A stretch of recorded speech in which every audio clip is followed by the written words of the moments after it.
not even encoded. Fine. She fighting is still here. Because the music is up. Hey, be still and don't move the mic, DA, okay? That's not who she was talking to, man. That's what you talking about, dog. You talking about me. I be moving the mic. I have to be still. Okay?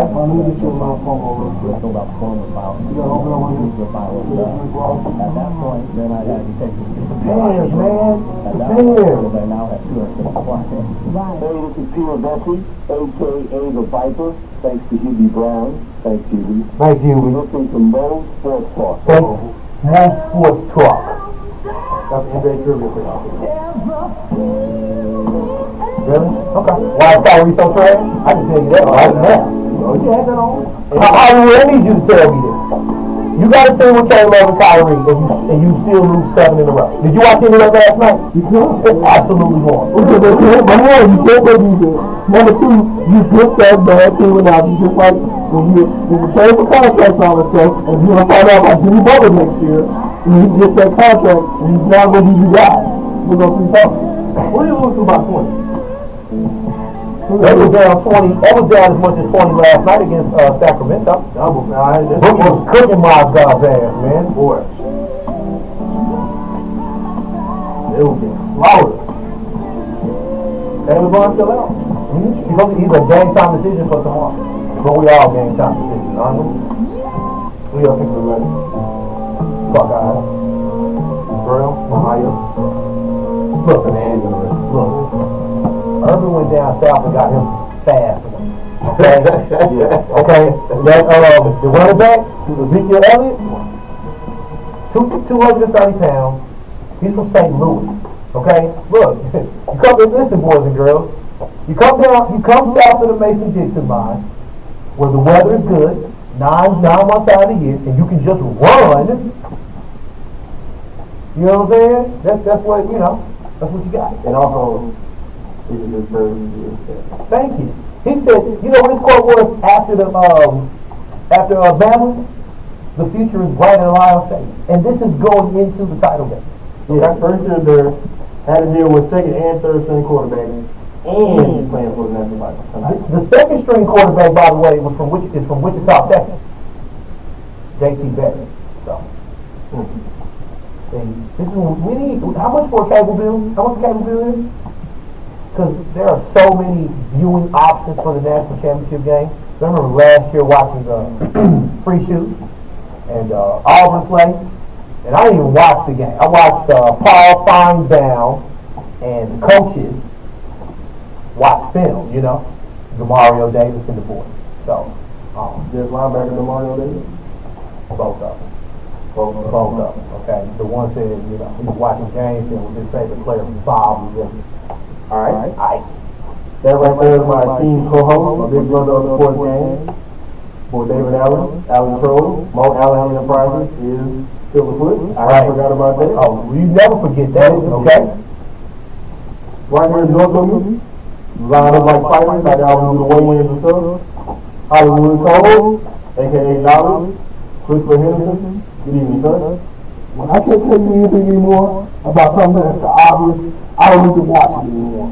And I trust me, I'm never going to another game ever again. You watch this the other day. Never. I am done. You know what? If this was Jordan Love, I'd be still mad about this. Because you know why? You can't be that dumb. You can't be that dumb. We're going to talk about it. But we can't be that dumb. You can't be that dumb. You know, it's just like when you play Madden. You up there whooping somebody 46 mil online. And all of a sudden says, guess what? You lost connection home. And then you go to your score, then you go to your ranking, you have an L behind your name. That's how I feel. Everything that you worked hard for was taken away. Because somebody had to make a judgment decision. Judgment. Over here doing some work, allegedly, hopefully. The host of the Renee Embry show. Renee Embry is in the building. Good evening, sir. Good evening, sir. How y'all doing today? There's Kaufman. Nobody's disputing that. Yeah, we're talking more or less the rule. I'm just doing the hashtag that everybody's doing now. What, people do hashtags in there for real? Yeah, it's a hashtag now. There's college. Okay, but how much else are you going to say, though?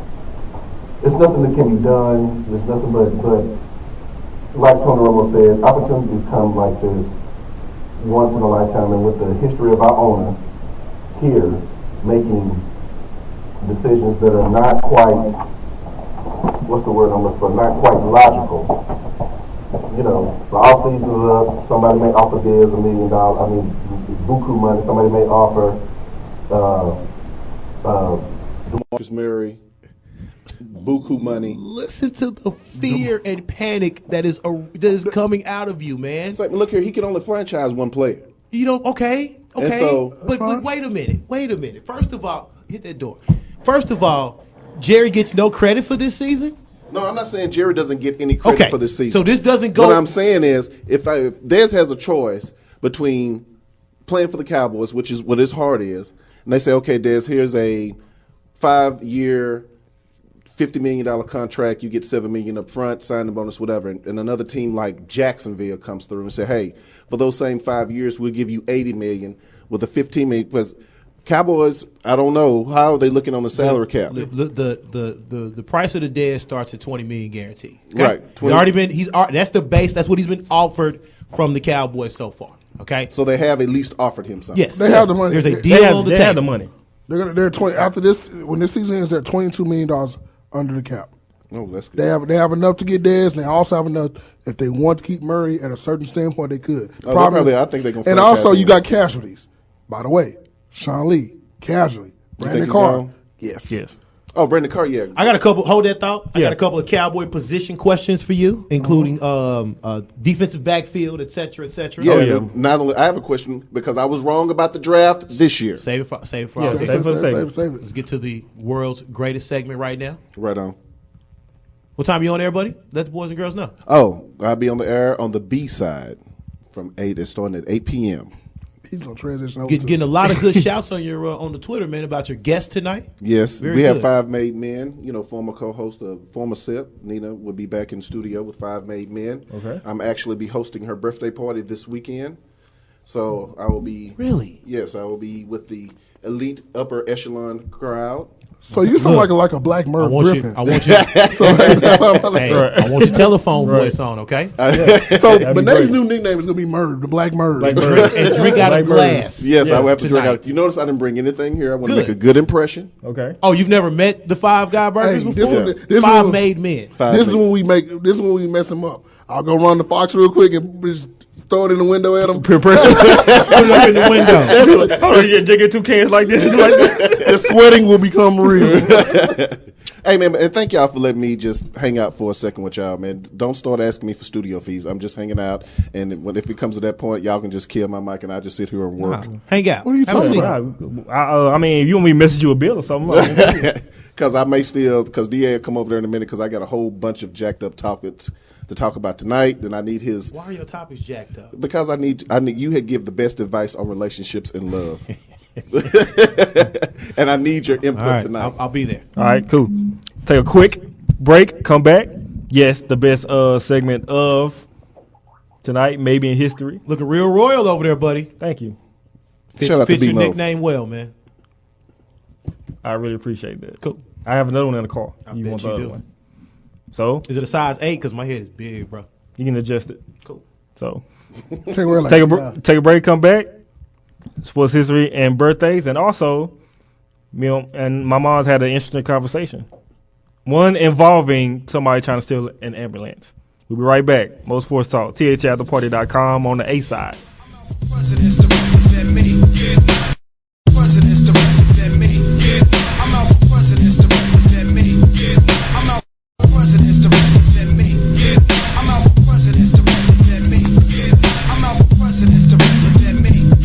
I'm out for every presidents to represent me. I sip the Don P, watching Gandhi till I'm charged. Writing in my book of rhymes, all the words past the margin. The whole of mic of throbbing, mechanical movement, understandable smooth shit that murderers move with. The thief's thing, you play me at night, they won't act right. A fiend of hip hop, it's got me stuck like a crack pipe. The mind activation, react like I'm facing time like Pappy Mason. With pins I'm embracing, wipe the sweat off my dome, spit the phlegm on the street.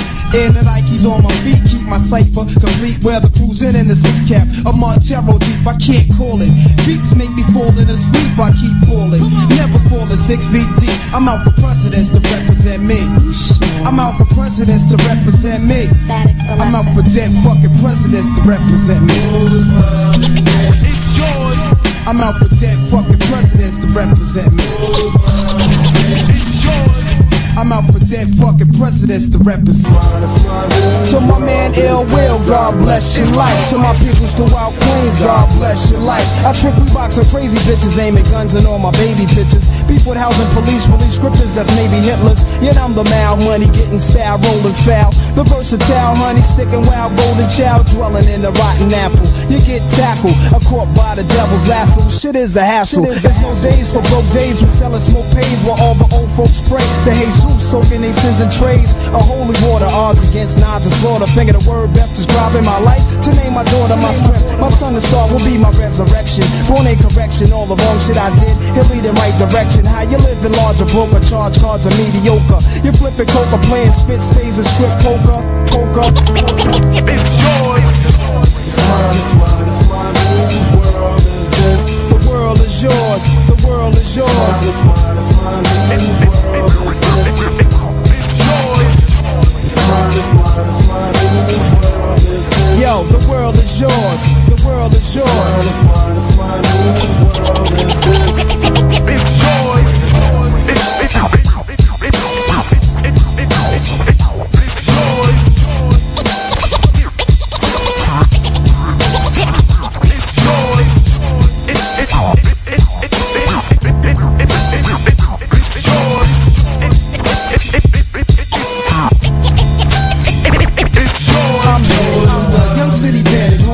Down single-handed for murder raps. I kick my thoughts alone, get remanded, born alone, die alone. No crew to keep my crown on throne. I'm deep, I sound alone. Cave that's out 1,000 miles from home. I need a new nigga for this black cloud to follow. Cause while it's over me, it's too dark to see tomorrow. Trying to maintain, flip, fill the clip to the tip. Picturing my peeps, 90 ink can make my heartbeat skip. And I'm amped up, they like to champ up. Even my brains in handcuffs, headed for Indiana, stabbing bitches like the Phantom. The crew is lamping ill will style.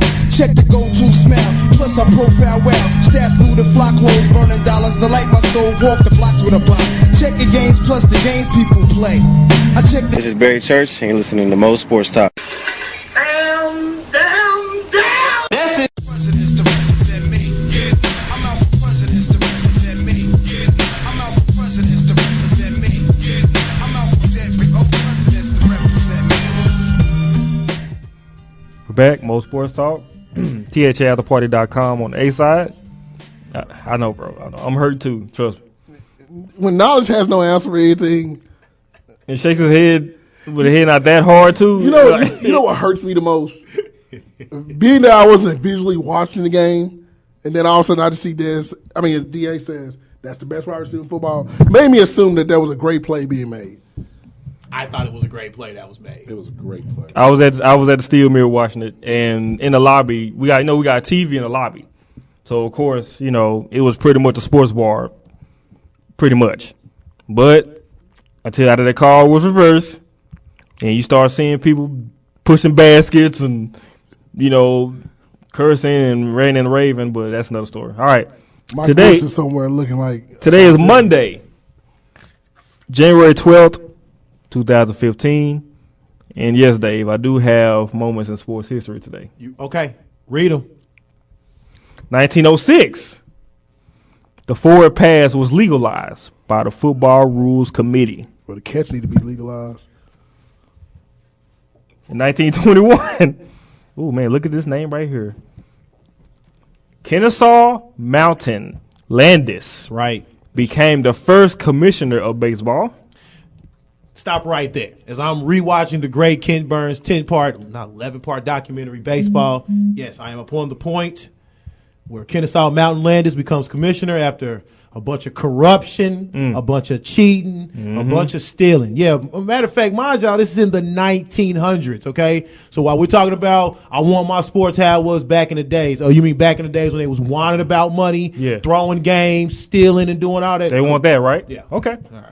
In 1946, the Cleveland Rams were granted permission to move to Los Angeles. 1958, Major League Baseball player Stan Musial.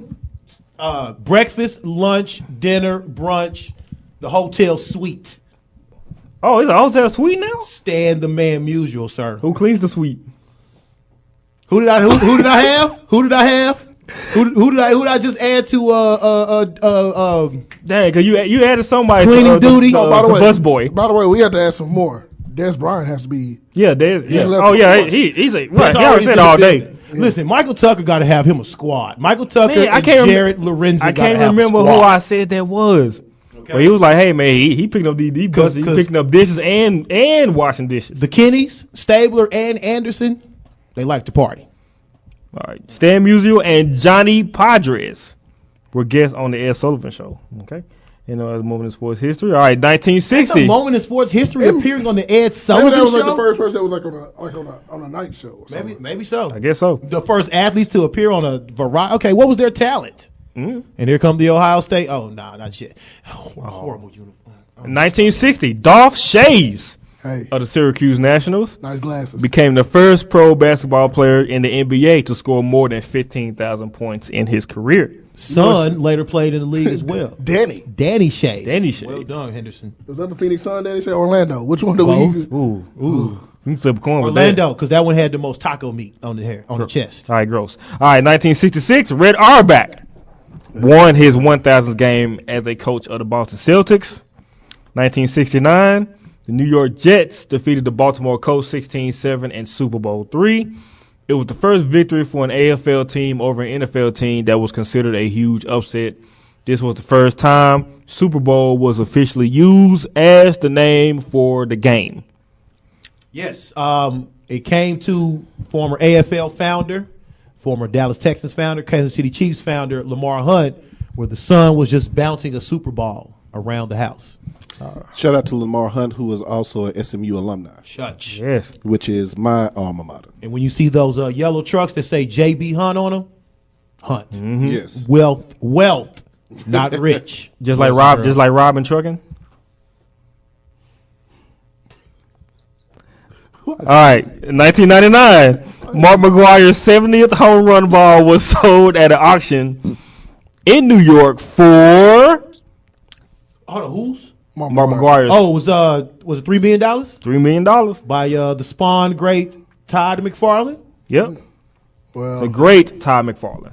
how much is it worth now? How much is it worth now? What do you think? It got to be worth still a meal because the whole conspiracy behind it makes it more. You could sell it. You bet you go back to St. Louis and sell it. Heck yeah. I can go back to Oakland too. May not get jacked. You may get jacked in the process, but you probably good. And 2002, Brendan Shanahan The great Brandon Shanahan. Current Toronto Maple Leafs president. got his 1,000th career point and a 5-2 win over the Stars. This is when he played for the Red Wings. Great St. Louis Blues player. Former New York Ranger. Yeah. Mm-hmm. Decided to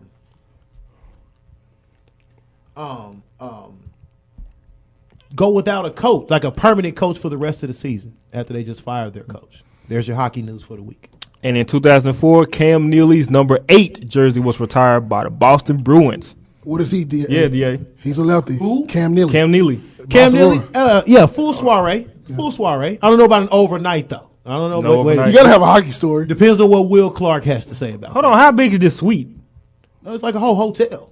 Yeah. A whole hotel for the weekend. Well, Where the workers stay at? He's going to bring Ray Bork with him. Look, they're staying where the 4th level ESPN production assistant was staying this week.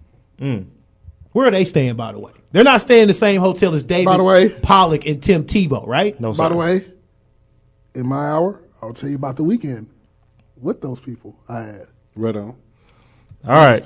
Oh, next time you see Stephen Smith, I saw you with the picture you took of him, you took with him. I so want to You know what? stop his whole respiratory function. Hold that thought to yourself. Yes. Yeah. Hold that. And plus, when you say it, you got to say the whole thing. A pimp named Slickback. Yeah. Stephen A. Smith. And also, it's all about the money. Remember that. Of course. Oh, of course. Of course, that. All right, Chris. As I get the Birdman hand rub on, time for some birthdays. Some nice birthdays today also as well. But let me start off with boxing legend. These famous words were said when he fought Muhammad Ali and went down against Muhammad Ali. Also, he's not real good in the speech department, but we will let that pass. God, this is wrong. Smoking Joe Frazier has a birthday Rest today. in peace to Joe Frazier. Rest in peace to Smoking Joe Frazier, We must man. brutal. We must start out brutal with these birthdays. And shout out to my my Fight Night folks who made a pretty good digital rendering of one Smoking Joe Frazier. They did good on Floyd Mayweather too. Did wonderful with Floyd Mayweather. We have, I don't think he has his record anymore, though, for the longest field goal in the NFL history. Mr. Tom Dempsey with a birthday today. Yeah, Did he cheat? probably. Nah, I don't think so. Oh, the first 88 of the Dallas Cowboys. Shout out to the big homie Drew Pearson with a birthday today. Technically, he's not the first 88. I was about to say I didn't think he was the first 88. And how is he doing on that NBC show? I looked up and saw doing- him he on doing pretty with the dang good. newest He's on, club. he's on ESPN as well. Yeah. He did some stuff on ESPN. His suits. Yeah. I was about to say, look. Hey, So he understand. Never You a mind. G for that? Here you go. See, you a G for that, but I'm not with my shirt one color and my collar the other color. I don't need my collar and cufflinks to match. Let's make it all one color. Okay, See? That's what old players do, but you Yeah. know, and I respect that. But We at know the else same what old players did too, but I won't get into that. This actress, which I put her in this where she been, and the more she get older, the more weird looking she looks. Miss Christy Alley has a birthday today. she just lost some more weight. She's 64. She just lost some more weight. Yeah. The great Howard Stern has a birthday today. Fantastic. I got a partner that the only reason why he got the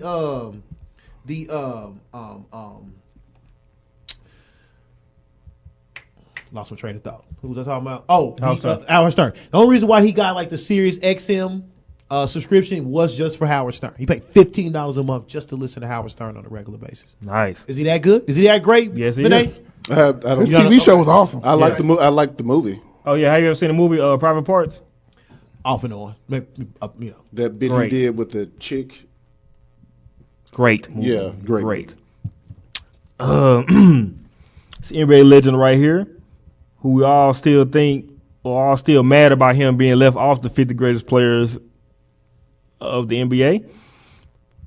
Great flat top Great flat top. Great flat top. with the curl. Also still doing play-by-play for the Hawks. Nice suit, by the way. Nice. Yeah, oh yeah, nice suits, by the way. He understands that you have to have everything 4X. We'll have to talk to his brother about this curl process, but I'm pretty sure he don't curl no more. Well, shout out to the great Dominique Wilkins with a birthday today. You know what? How much could Dominique average in today's league? 30. 30? He's still good. Okay. The way he drops to the rack. I say, do we have a reasonable Dominique Wilkins? I mean, a slight Dominique Wilkins facsimile these days? Okay. Not really. All right. We have former defensive end of the Falcons and Broncos, Shane Dronett with a birthday. Shane Dronett, former Texas Longhorn great. We have former running back of the Cowboys, Dominique Ross with a birthday. Oh, Former who? Dominique Ross, Cowboys running back. SQUE. Ooh. We have former Yankee Andy Fox with a birthday. Andy Fox. Yeah. Andy Fox, utility outfielder. I like that, utility outfielder.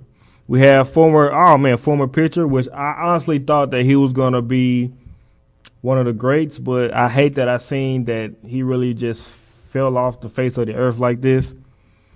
Dontrell Willis has a birthday today. He's getting breakfast and brunch. I think he had a good run. That's what it was. You think so? I think- Like how long? Okay, when you say a run, how long should a run be? I think it had more to do with him being like compared to Doc Gooden in certain ways, like him being black, I would say.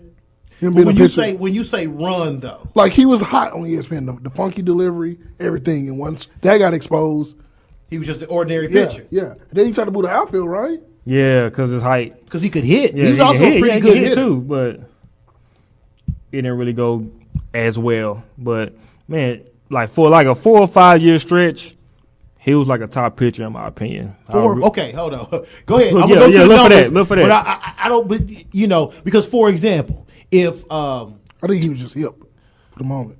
Look, is this? Do you consider the Simmons asked this on the podcast? Do you consider the San Francisco Giants a dynasty, or is this a run? I think it's a dynasty. That's it because this team can add pieces every year. They continue to do what they're doing. But let's just currently state it: three World Series in 5 years. It's a dynasty. You think that's a dynasty in your opinion? Because we consider the Cowboys a dynasty in a 4-year run and 3 Super Bowls. All right. Okay.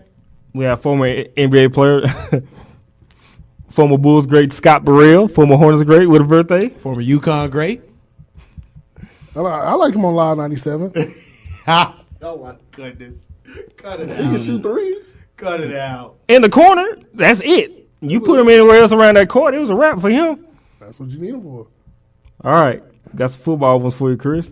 Cade McNown with a birthday. Hey. He'll be. That's part of the working crew. There's a member of the work. Him and Michael Tucker and Jared Lorenzen. Yeah. So he sweeps some ops. No, you got to do everything, man. You got to go fetch stuff. You clean up. You know what I'm saying? Make sure the floors are buffed. Okay, we lefties like our floors shiny. All right, we have Campy Russell with a birthday. Campy or Kazzy? Campy. Okay, I know Kazzy, but I don't know Campy. And we have Tucker Fredrickson with a birthday. That's a nice name. Man, I should put that name on the application and see if I get hired. See if you can put this one on there. Mac Speedy. Nah, you might as well. You better be an athlete. Okay, let's try Bo McMillan. Nah, what's your government name? This is government name. No, you can't be born a Bo? Bo? Hey. B-O or B-E-A-U? B-O. Like Bo Bridges. B-O. No. All right. I just read bad odor. All right, I got another. Let me see. I can find another one for you. Nah, that's it. All right. In tennis, we got Bob Hewitt with a birthday. Oh, yeah, great Bob Hewitt. Yeah. Hold on. Not Leighton Hewitt? Is that his kinfolk or something? Bob Hewitt. Bob Hewitt. Okay, take your word for it. Born in 1940. Yeah. All right, Chris, what you got? All right, some notables real quick. Ivan Nova. Is it still current Yankee? Yeah, the one that got in trouble for, allegedly cheating. Wow. Is that his real name? All right. Yvonne. She's a part of the coalition. I think she was dating Big Sean at the time, right? Naya. Oh, Rivera. yeah. Naya Rivera, her birthday's today. No, he didn't. She did more than date him. She broke his heart. Okay? Also, hence the song. He may be a weirdo to some, but I think he's an evil genius. One of the greatest movie producers of all time, Rob Zombie. Nice. Yo. Those are some good. Yo, you ever watch a Rob Zombie movie? Night of a Thousand Corpses or his redo of Halloween? No. Devil's Rejects. Devil's Rejects? No. Look, you got one of them kinky women that's into like scary movies, grab that Rob Zombie life, man. Also, it'll do good for you.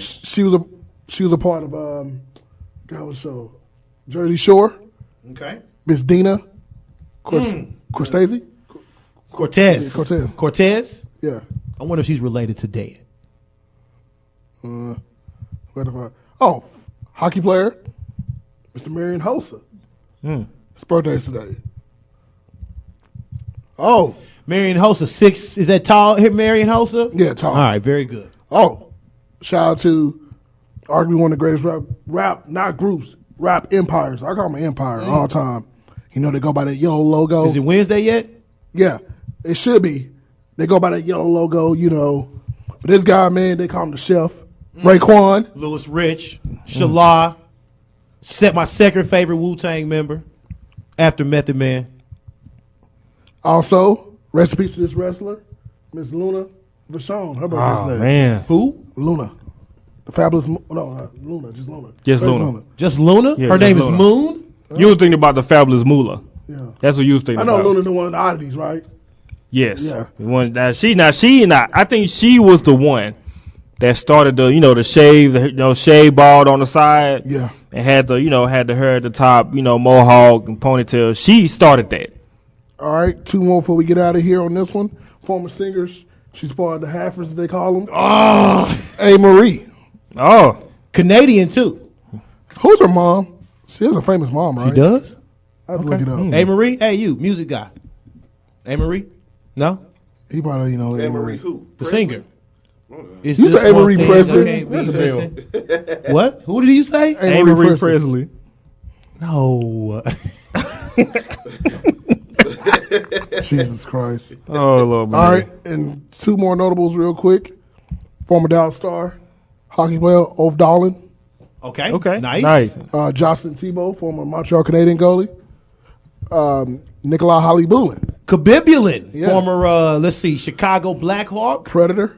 former Nashville Predator, we got to put Nashville in front of Predator because that is Yeah, thank you. honorary captains out here. I see. And that sound good at all. And last but not least, we'll do these 2 together. I was saying that they don't have any kind of like resemblance to anything, but Oliver Platt. I'm sorry. Platt. Let's see. Baseball movies. He was in Moneyball. Mm-hmm. Okay. I Great. think he has to be in another sports movie. I'm gonna check the IMDb. Moneyball was a good movie. Moneyball was And good. last but not least, he's hated for many reasons. He's very outspoken. Mr. Rush Limbaugh. Okay. I'm gonna say for the record, what You don't like that? what Rush Limbaugh said about McNabb, That was a little bit on my. while it sounded stupid, if you really listen to what he said, he was taking a shot at the media.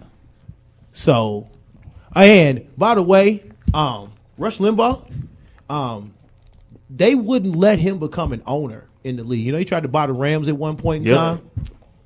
Okay, They wasn't having it. cool. Isn't he a part of the famous Cameron meme?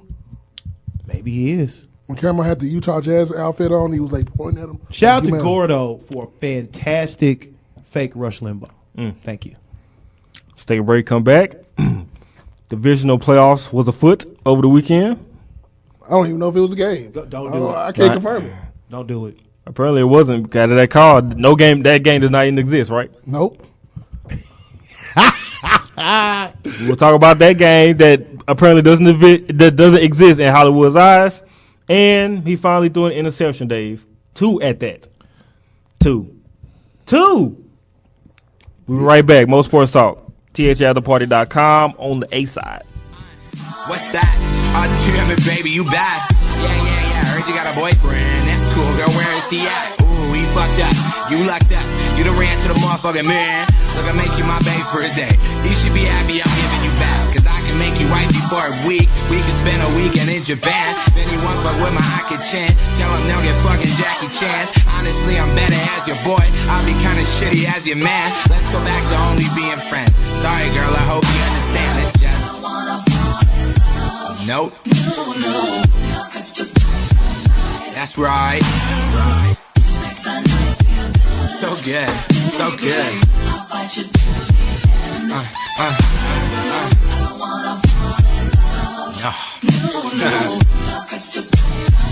That's right. So good.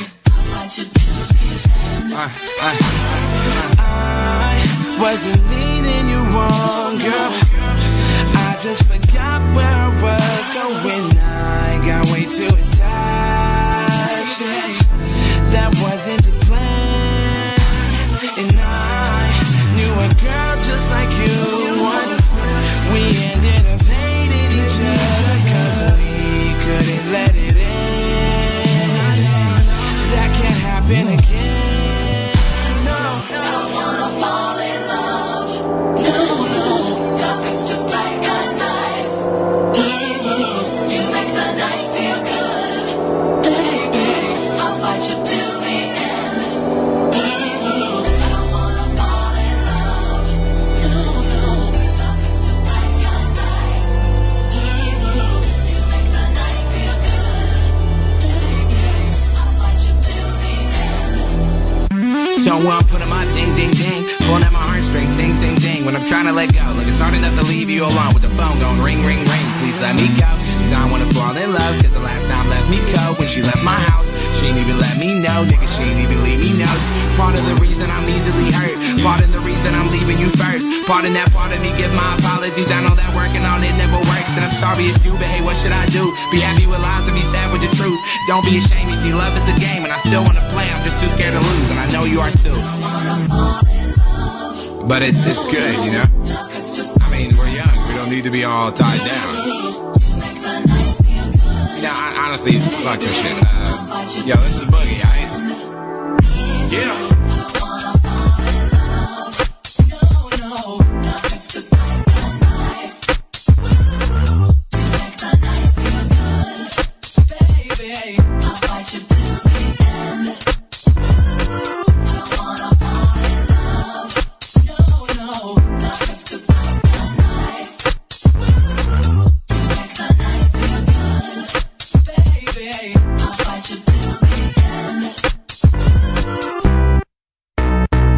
This is Tim Brown, 1987 Heisman Trophy winner, 17-year vet, 9-time Pro Bowler, and you are listening to Mo Sports Talk. That's it.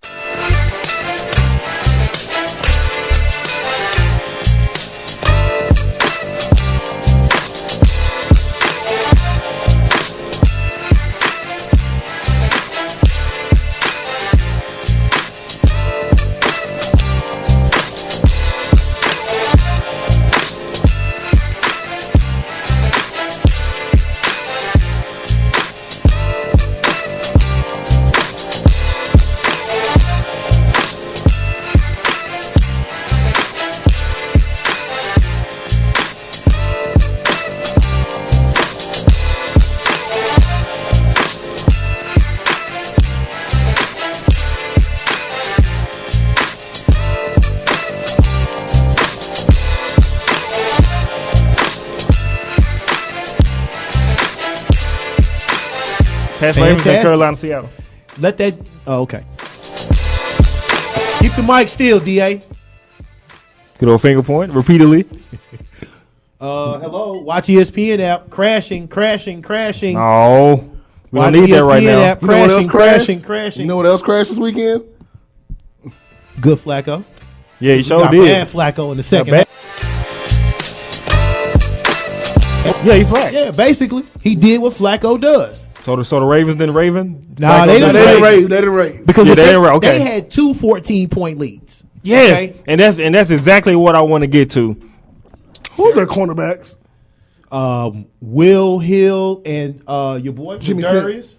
Nah, Jimmy Smith was out for the year. I think it was Ladarius and Will Hill was Boy, back the mighty there. has fallen on Ladarius Will. My God.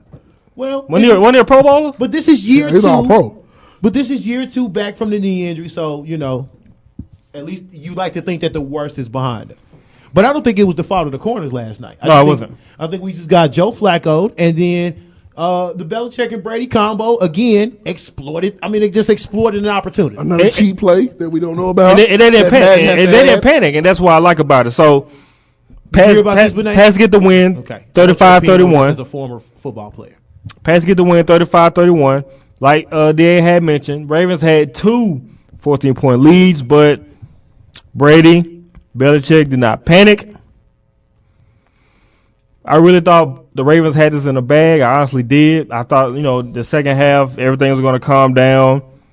If Flacco have the half that he had the first half, I thought this game was in the books, honestly. Good Lord, watch ESPN app. What y'all doing out here tonight? But all of a sudden, first interception comes in the third quarter. So I'm like, we finally do an interception. I'm like, well, maybe, things may change here because he's already undefeated already. Going into this game like this, not throwing a pick. I think it was 11 touchdowns, no picks? 13 touchdowns, no picks his last 5 playoff games. So once he threw the first interception, seemed like everything was going downhill from there. I mean, the running game was still good. Shout out to Justin Forsett, picking up 129 yards, 24 carries. But I think after Flacco threw that first interception, Dave, didn't it seem like we all know that he takes risks and, he wants to air it out and start throwing like crazy. Do you seem like maybe he should have just kept running football and stayed more conservative instead of I think he panicked. I think once once Pat got that lead, once Pat scored the 14 points in that third quarter after he threw that interception, I think panic mode probably kicked in. Also, a little trickery. We get some. No, I'm getting in trouble for probably saying this. Come back because I want to ask you about this. Okay. Might get in trouble for saying this, but we had some white on white crime out there. We sure did. As we had a good old wide receiver pass from it was Little Welker to Little Welker? Yes. Fantastic. Wide open. Didn't know he had a cannon like that. But after that, we get into the fourth quarter. Baltimore only scored 3 points in the fourth quarter. Another interception by Flacco. The Pats kept everything smooth. They scored another touchdown, and we get a Hail Mary play at the end, which came up short. I thought it was still an opportunity for I don't know what receiver that was. I think he still had an opportunity to catch the pass after the pass was knocked down. He still had an opportunity to catch. Yeah, it was Owen Daniels, who had a great game, by the way. So shout out to Owen Daniels. Steve Smith Sr. Say the whole thing. Yeah, and I said the whole thing. He had a great game as well, first half. Because after that, I do want to shout out to the Pats secondary. Because they really did contain the receivers and calm down a lot. Because after a while, you didn't hear from Steve Smith Sr. or Torrey Smith after a while in the second half. So, and I think they have I think it's a rookie safety that they had. They caught an interception too out there. So they got young safety because Brandon Browner didn't play. Well, he didn't come back in the game. Second half. Yeah, he missed the second half. So then they put a rookie safety in there. He caught an interception, and a lot of plays. Well, these 2 interceptions were on coverage, and I like that. It wasn't out the blue and stuff like that. Now these were good throws by Flacco, but even better plays by the secondary. Pats win 35-31 to go to the AFC title game. Unfortunate for the Ravens to lose like that because I thought defensively also in the first half that they was really getting to Brady. They were, sacking Brady, talking trash to him, Ball so hard. Yeah, ball so hard, came out with a sack, and number 97, I forgot what his name was, gave him like a little knee to the helmet when Brady was trying to get up. I thought that was great. But all around it's okay game. They could not stop Gronk, man. I'm sorry. I don't care who you are trying to tackle this guy or anything like that. He was nowhere to be stopped. 7 catches, 108 yards, and a touchdown. They all had good from all their receivers. Good playoff game by them, man. I mean, good win for the Pats. They didn't let up. So of course we all picked them to go to. I picked them to go to the Super Bowl. I did too. Yeah. So that looks pretty much, hopefully in there because one team that is not there, they don't have to worry about it anymore. But it's a good game for them. Yeah, I thought, like you said, the both turnovers were on coverage. I thought McCourty did a great job of reading Flacco's eyes on the first one. Yeah, that's the first one. And throwing in that interception. And the safety, they was rolling coverage over to Torrey Smith all game. Okay? The Pats overcame 2 14-point deficits at home. You like to play the proverbial game. Hey, if Baltimore goes, into Foxborough, scores 31 points, you're thinking, hey man, that's a W. That's a W. I think in the playoff game where they won before that they scored 34 points. The game turned on the whole eligible, ineligible receiver happening that New England pulled out in the third quarter. I think Chris Collinsworth, for my dollar, the best football color guy going right now. He points it out, and this isn't anything new with the Pats. You don't know what the second half wrinkle was. And the second half wrinkle was 4 offensive linemen, and then you had 2 guys that were checking in as eligible and ineligible receivers. Threw Baltimore off, and which John Harbaugh hinted at some deception in the post game. As Brady and Belichick both know, they're not against the rules. You got to check the rules, buddy. Everything they did was kosher. I think ESPN Boston's Mike Reese reported that he heard the refs' calls. So if he heard the refs' calls, you like to think that the Baltimore players and coaches heard those same calls as well. I think the 3 plays where they ran it, I think it got them a total of 41 yards, got some momentum going back. They tied the game with that. I thought the long Brady pass-led drive in the third quarter was vintage. Tom terrific. You notice they didn't run the ball at all in the second half. They did not. 0 carries. They boys did and not. girls. Leading rusher at 7 yards. Okay, so again, this is why you love Belichick. This is why he's the OG in the game right now. His ability to make adjustments on the fly and have his team well prepared for the action is tremendous. I thought Brady was great. I thought that defense made plays when necessary, and you can tell that was a veteran team. When you don't panic after falling behind, by 14 twice in the playoffs. The only problem I have with the whole game is some of the officiating. Outside of that, that was a legal play. I have no problem with that. But I also have an issue with some of the things that a lot of people notice about Tom Brady. The low hits. Every time he points, he got in the ref's face and screamed at the ref. Repeatedly. I think things like that sends a bad vibe to the NFL. Terrell Suggs, ball so hard, has mentioned this before. Several players that played against him have mentioned this. You can't be Cam Newton. You couldn't be Tony Romo and do that because you get penalized. You're thrown out of the game. And to me, that's just a bad representation of the NFL. This playoffs, unfortunately for me, and that has nothing to do with the Cowboy fan head off.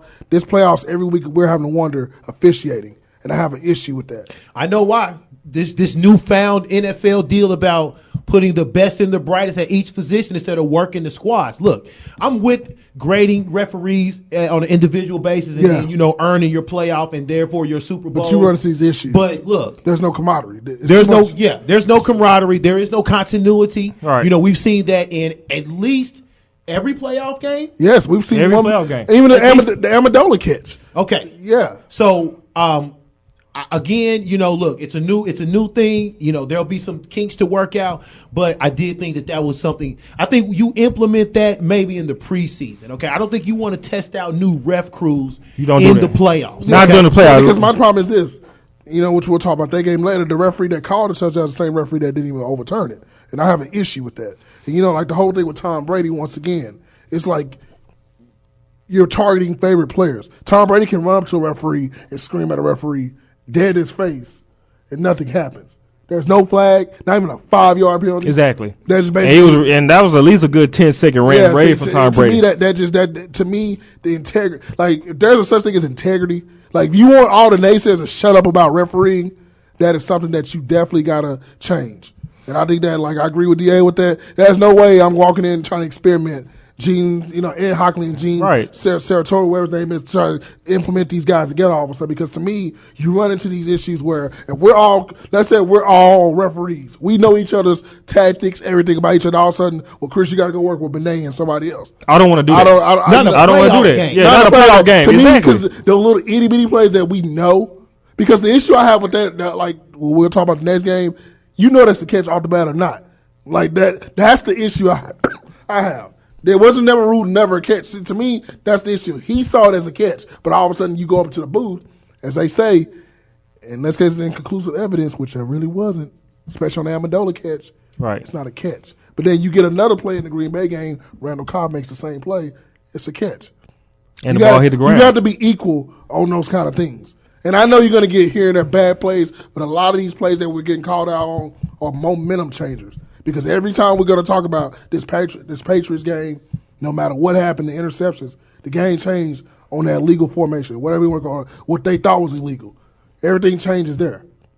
And to me, that just changes everything. Just like we were talking about in the Cowboy game, just like we were talking about in the Colts game. There was one penalty that nobody knew about. Right. And it's like you have to explain the rule. To me, the NFL it's like every game we're explaining what a rule is. And that's the issue I have because all of a sudden it's like it's foreign to us. Because we don't have the NFL playbook. Apparently foreign to John Harbaugh, too. Yeah, exactly. He didn't know what's going on. When the NFL players are saying one thing and then the referee says something else, I have a big issue with that. Because I feel like you're making too many rules for exceptional athletes. And that's another example that I want to use where we had Steve Smith Sr. Every time he catch a pass, he spinning the ball, on the nose of the football on the ground. Why isn't that a taunting penalty? But he wants to call for that. Torrey Smith does the same thing in the second quarter. He's taught it.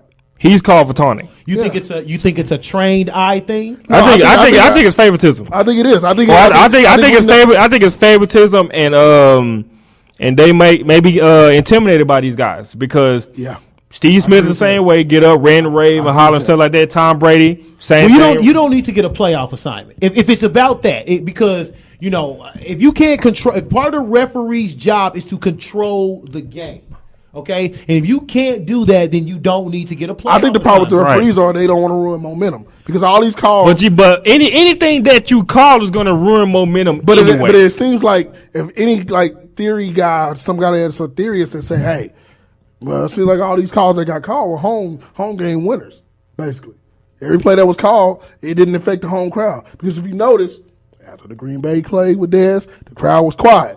Momentum changes after that call gets reversed, right? The same thing in the other game. So, I don't know, man. To me, they got a lot of issues in the NFL, and I think that's when you have to question integrity, I got an issue with that. Because in all sports, there's issues, right? We had the Ted, the Donahue, the whatever it was, that guy do his thing. But to me, when we have to pinpoint a certain play that changed the game, I have a big issue with that. And even as a Cowboy fan going last week to that Detroit game, I had an issue with that. I wasn't too happy about that because I feel like you messed up. And see, to me, now the NFL just runs the situation. Now every time a bad call gets come up, they got to go to the rule book and try to make some kind of explanation to brainwash the fans. Like that long story that they put up. That's a bit harsh, but I just think that part of it is to the layman, to the common man. I think some of the NFL rules are a bit hard to understand. Okay. Well, NFL players, that's the problem. I just think what it comes down to overall on the weekend is that the game became about calls and not necessarily about the players making a difference on the field. And that's how I felt about that game. And I too. think a lot of it has to do with that. I don't know what you want to call it. Just referee rotation. Hodgepodge of But I think it's a lot. It's a momentum killer, man. I think when you have plays like that can ultimately change the game, then you're baffled. You're wondering when the referee made the right call already still, and then your team is taken from, man, that was a great play till, oh, God, we don't have the ball anymore. Well, this game right here, we didn't really see that much of it. We seen the Panthers Panther and Cam.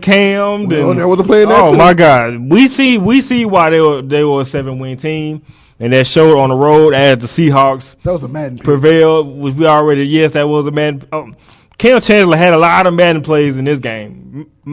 Mostly the whole defense had a lot of Madden plays in this game. Seahawks 31, Panthers 17. Everybody in this studio, in this room right now is not surprised of this outcome. Shout out to Russell Wilson, 268 yards, 3 touchdowns, no interceptions.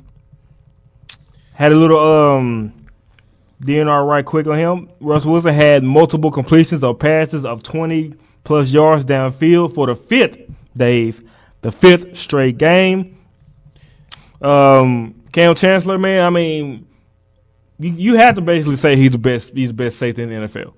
I mean, when you have a situation where you had 2 opportunities to block field goals, you clearly jump over the line, which people talking about, oh, that's a penalty, that's leaping. No. Leaping is when you jump over the line and you step on somebody's back or step on somebody's body. He clearly jumped over offensive lineman to block 2 field goals, which he would did the third time, but he got a penalty for offside. But he did redeem himself on the 80-yard pick six, which that pretty much sealed the deal. Then it was another situation where Earl Thomas could have had one. He would have had a pick six in the fourth quarter. But the Seahawks have been playing championship football for the last month. It looks like they're on the right track. They're going back to the NFC title game. They won the Super Bowl. Yeah, so pretty much, I mean, shout out to Seattle, man. I'm trying to find something positive to say about Carolina. I can't.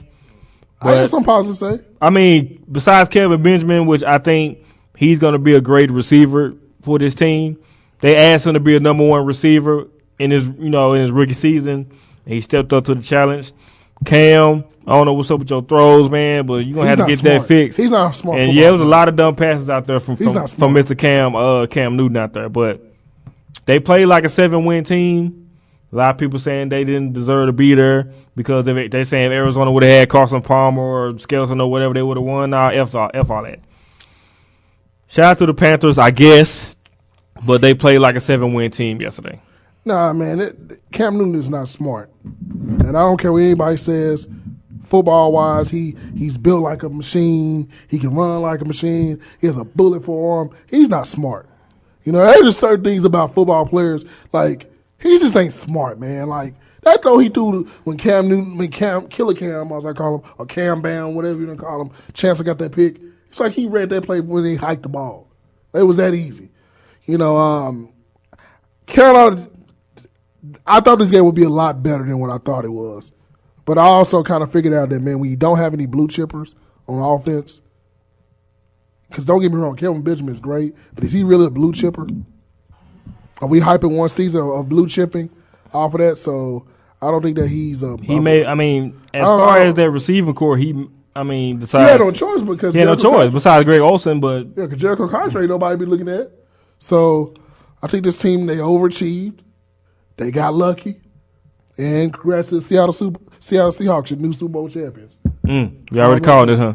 Oh, it's over, man. The only team that could beat them was the team that got, they didn't play. They didn't have a game Sunday. So, Seattle, one number, 56 points allowed in their last 8 games, even seven or 8 games, even by my math, that's less crazy. than 10. That's less than 10. I won't go as far as to say that Cam Newton is dumb. What I do think is, Killer needs to. There must be more done to impose his effect on the game. I thought that physically he may have tapped out. He may have been tapped out a bit considering all that he's dealt with this season in just terms of just physical health. They just don't have enough in the tank. We thought that the resurrection of Jonathan Stewart could possibly stem the tide. Okay, but you're out here trying to run passes for Jericho Cotchery. Philly Brown. What is that? What is that? Is he in Dream Chasers or something? That's not a dude. That's like a rapper from in Dream Chasers. Philly Brown.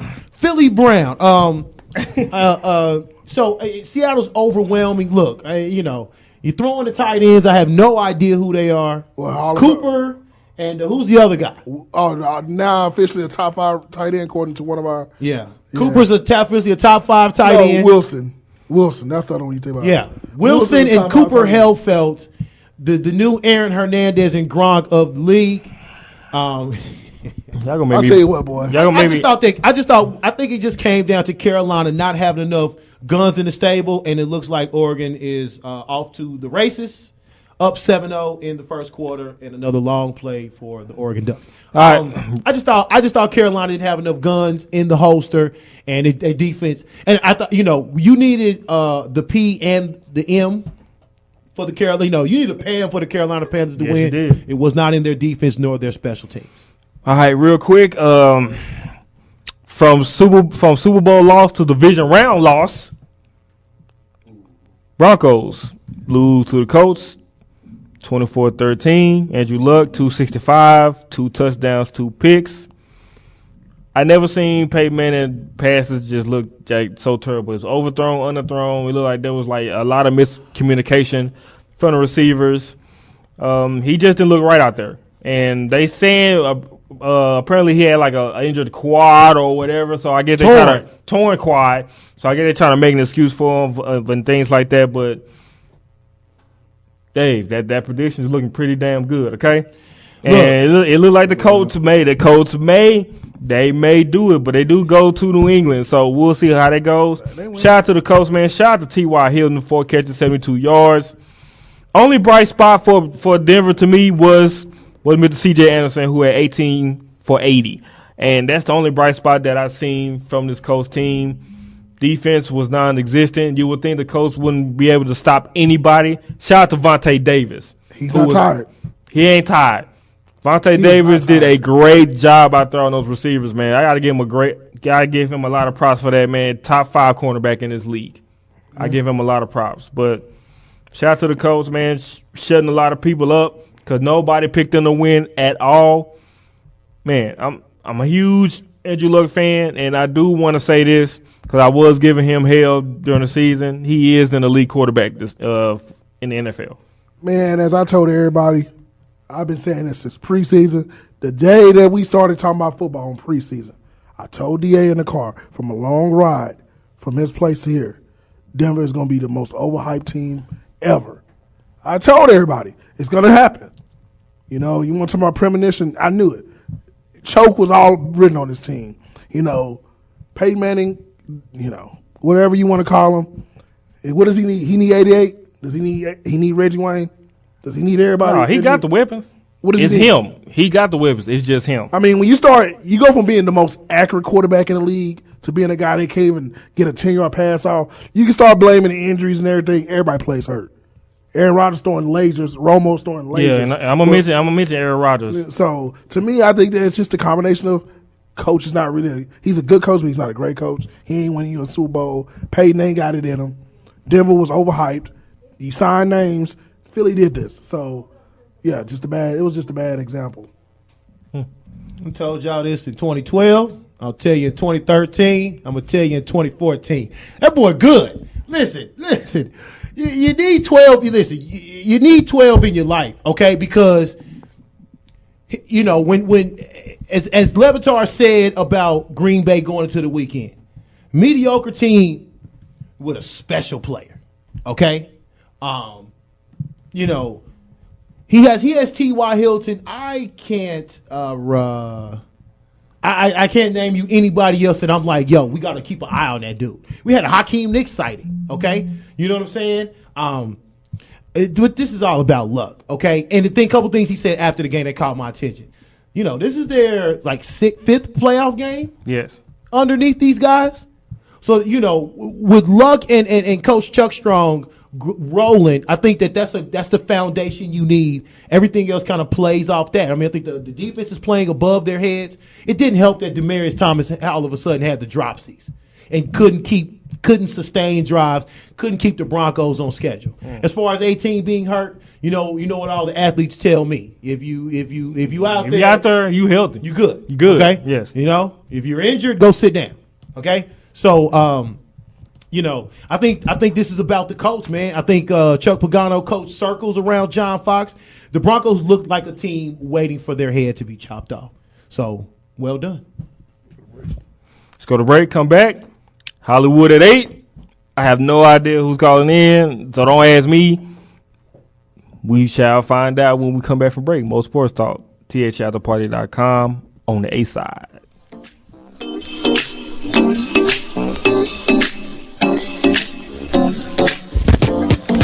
Yeah, that's the song.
Y'all, this is Shuli McCullough, a.k.a. Crazy Legs. Yeah, I got a steam, and you listening to Mo Sports Talk. Down, down, down! That's it.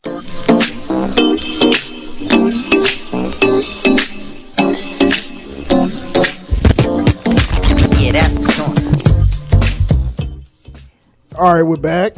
Before the caller calls in, got a surprise for the fellas who's calling in today. Looks like Oregon is up 7-0 against Ohio State. Real quick question for you fellas. Most memorable, college football championship game moment. Hold on. Who you asking?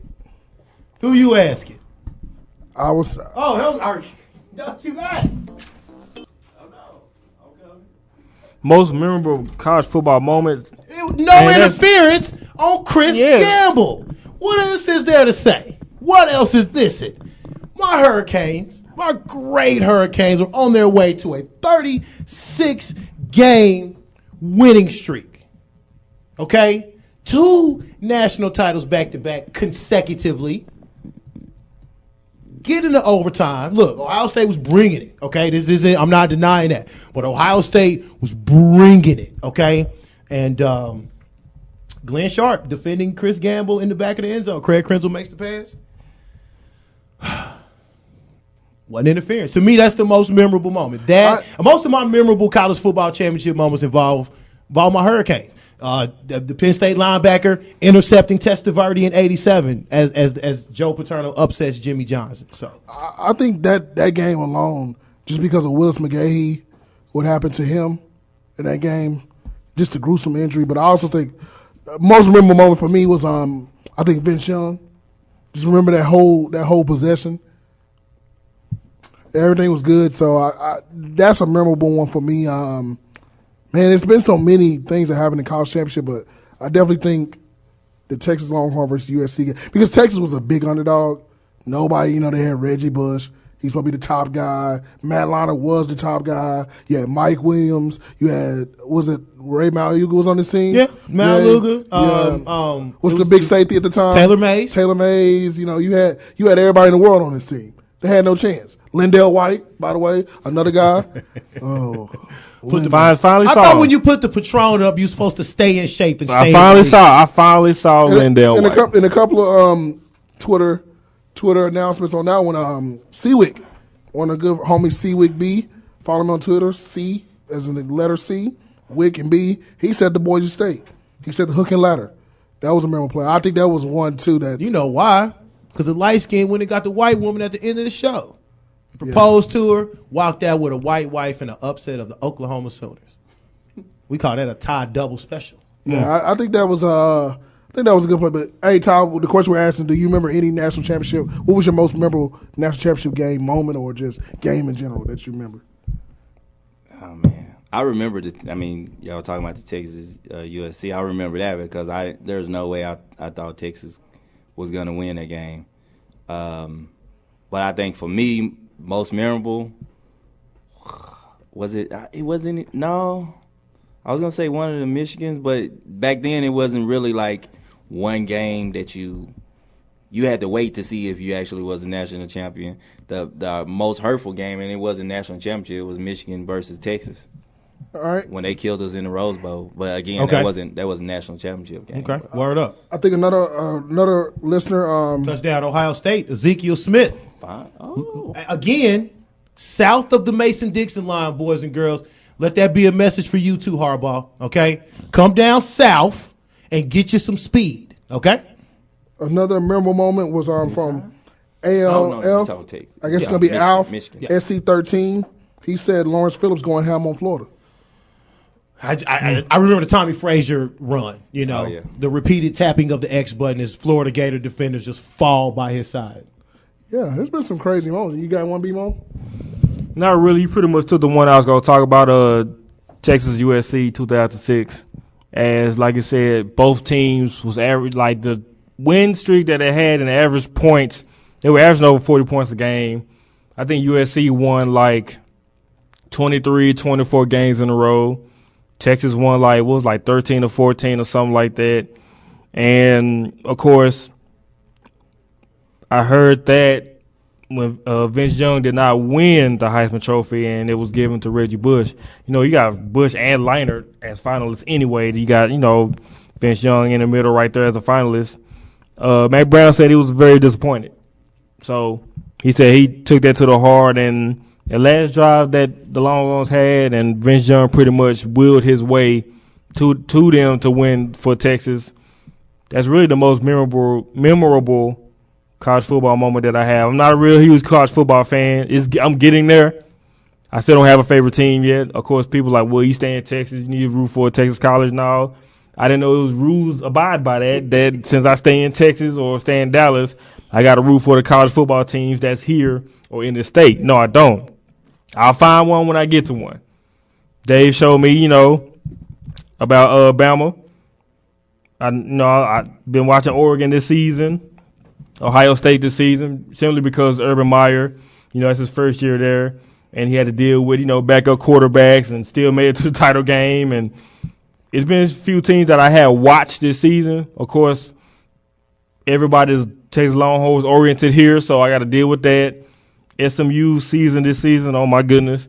But I'm getting into college football, folks. Just be patient with me. I'll find me a team down the line. So that's the most memorable football game and moment that I had. I do think, like I said, that although I'm not a Hurricane fan or a Buckeye fan, I mean, just that Willis McGahee play is just always going to be stuck in my head for wrong reasons.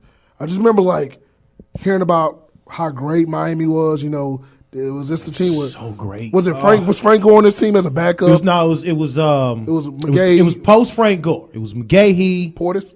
Yeah. Yeah. No, you're right. It was Gore. It was Gore and McGahee. You had Jeremy Shockey, Winslow. You had DJ Williams. You had those guys. It was this is all those great Miami teams that won titles, and they were the heavy favorite, and just something weird happens. And then, like you said, the whole Chris Gamble thing. I just remember that whole play just breaking down. It was like, what the heck is going on? And yeah, to me, that's a memorable moment. But I don't know, man. I'm kind of like with BMO. I've always I've always watched college football. I've never had a team. And I think the reason why is because Texas had so much going on. It's hard. All these people that are Texas fans, they're new breed fans. They're what I call the Vince Young, the VY fans. Right. Because a lot of this has a lot to do with VY, just like TCU. TCU went hot. I lived down the street from TCU when I was a kid. TCU was not like this, like it is now. It's college campus and all that, party campus. It wasn't like that. That's what comes with winning. Yeah, so I think that, I remember there was during times in the 90s when Texas A&M had a name when they had R.C. Slocum. Was it Leland McElroy? That's running back. Yeah, they had those kind of guys. They just had, everybody rooted for different teams. It's not like a big powerhouse. If you go in Texas, if you're not past Waco, everybody's a TCU fan all of a sudden, right? And then, Baylor, for the most part. Nobody cared about Baylor. Until now. RG3. Just things like that. So to me, college football has never been like a sport where I had a perfect. Now, I did have teams I wanted to lose. Because I remember the year that Oklahoma played. Who was that they played the national championship DA when Jason White got destroyed? Florida or USC, it don't matter. I think it was USC. And I remember, I was upset at college football because that's why I wish the playoff was back then. I think it was Florida. I think the one year that I was upset with college football was the year I was rooting for Auburn when they had Cadillac and Ronnie Brown. I thought they were the best team, and they ended up winning that little bowl game, and they were undefeated, and they had the best running tandem. Jason Campbell was the quarterback. They were ineligible. That was the only thing. Yeah, that was a problem. And then they also, with the voting and stuff, it was like USC was the favorite of the year and all that stuff, and it just kind of made me upset. So y'all never fell in love with U of H? Nah. It was a hot run, but I was a little too young at the time anyway to kind of just say, "Oh, I almost went there." I think it's time for our caller. So let me go ahead and pull this up. All right, caller. Before you say something, I'm gonna do this real quick because I'm gonna read your bio according to the website. All right, so he's a writer, comedian from the Bronx who relies heavily on spaghetti and cereal for his nutritionals. That's right. He is the effing man, so respect his gangster. That's right. Everybody, I want to introduce you to my guy, the kid Mero from Desus versus Mero on Complex. What's up, man? Hey, man, it's Human Durag in the building. All right. So, man, first we're going to start off because I found out just now that you're a Knicks fan. And we had my boy Jay Corbett, Sneaker Sensei, call in, and he gave his proclamation on the Knicks. So how do you feel about your Knicks right now? Be honest. Man, you know what? As a dude who has been a Knicks fan since forever, I'm not even mad. You know what I mean? Because think about it like this, man. There's a lot of teams in the NBA that are that are just crazy mediocre. You know what I mean? They're okay. Like you look at the Denver Nuggets, you know what I'm saying, the Atlanta Hawks, they're teams that are like they'll make the playoffs. You know what I mean? They never make it past the first or second round. Like I'm not about that. I want championships. I want a parade, and that's what the Knicks are doing, man. They're dumping salary. They're dumping contracts. They're tanking, legit tanking. You know what I mean? Because if you look at the Sixers, because motherfuckers are saying the Sixers are tanking, but they won like 5 of the last 6 games. You know what I mean? So the Knicks are making an effort to get a top pick, and you know what I'm saying? You got to respect that. If you make an effort, I fuck with you. You know what I mean? And Phil's making an effort right now. He's not doing that Isaiah shit where he's just sexually harassing bitches and just like paying niggas millions of dollars to sit on the bench. This nigga Isaiah paid Eddie Curry $1 billion to sit on the bench and eat McFlurries. Would you be upset if like there was an obvious first pick of the draft and all of a sudden Knicks take like a foreigner you never heard about? Oh, yo, listen, yo, that's my nightmare, my G. Like that's my nightmare for them ping pong balls to fall the right way. The Knicks hit the number 1 pick. A motherfuckers draft like Frederick Weiss Part 2. You know what I mean? Like just some fucking wing ding cornball from like Czechoslovakia or some shit. Like that's my nightmare, fam. I wake up in the middle of the night sweating thinking about that. All right, so obviously, like my first interaction of actually just seeing you was on the complex show, Days versus Mero, and I've seen some crazy stuff that you guys talk about. Now, you guys are pretty much cutthroat. You don't let anybody live. Has there ever been a moment where a rapper or some kind of like singer or somebody that you talked about, hey, came up to you and say, hey, you might want to be easy on me a little bit, or they try to threaten you a certain kind of way? Well, it's crazy. Like, so the whole shit that happened with Lord Jamar, like nobody really got out of pocket with us except for Lord Jamar. He didn't really come at niggas on some like violent shit. He just said on Twitter like, I'll smack these niggas if I ever see them. I hope they're not from New York. So I'm like, that's right there. Let's that this nigga never watched the show, because all we do is talk about, we from the Bronx, this, that, the third. In the theme song, it says, we just 2 dirty niggas from the Bronx. So I knew that he wasn't really about that. You know what I mean? And also, it's like, man, listen, like I am really this guy. You know what I mean? Like I'm not a dude who is like never been in a fight and never seen some wild shit. Like I'll punch a nigga in the face. If some rap nigga comes up to me and is like, yo, son, it was really good, and trying to pressure me, and especially if there's cameras around, my nigga, you get put on World Star. Okay, let me ask you a question. So we always have a little thing we call you shouldn't fight somebody. Meaning, hey, right. There's a moment or a realization, you see somebody doing something unrare before the fight. Is there a moment you can give the fans that, hey, you shouldn't fight a person when? I know if a dude, so my first thing was like, if a dude takes his shirt off, but then like a lot of dudes take their shirt off and try to flex and then you can lay them out.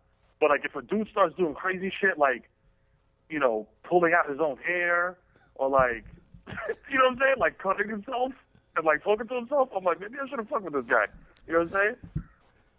If you're acting like a maniac before the fight goes down, then I'm thinking twice about fighting. But if you just square up, then we're gonna fight. All right, so you know what it is? It's 2015. I'm on MTV now. I'm not fighting nobody, dog. I'm not fighting none of you niggas. If everybody listens to this and it's like, I'm gonna fade that nigga tomorrow, don't fade me, because there's gonna be a lot of niggas with GEDs and neck tattoos looking for you. So, speaking of MTV, tell everybody what you're doing on MTV now. Guy Code, man. I'm on Guy Code with Jesus, and Joking Off is another show. Guy Code comes out January 14th, man. That's like right around the corner. Yes, we definitely can wait. 11:30, January 14th. You know what I'm saying? Look out for that. And then Joking Off comes out in April. You know what I mean? And I had a lot of fun shooting both of them. It's funny shit. You know what I mean? It's not like typical. Because people will say like, oh man, did Jesus and Mero get on MTV and get soft? No, homie. We brought our flavor to MTV. All right, so do you guys okay, I know the one, I remember one episode of you guys' show, I think it was the iPhone story where you basically cut in line in front of people. Like a lot of people wonder, is that real or not? Was that actually real? Like you cutting in line in front of people getting mad at you?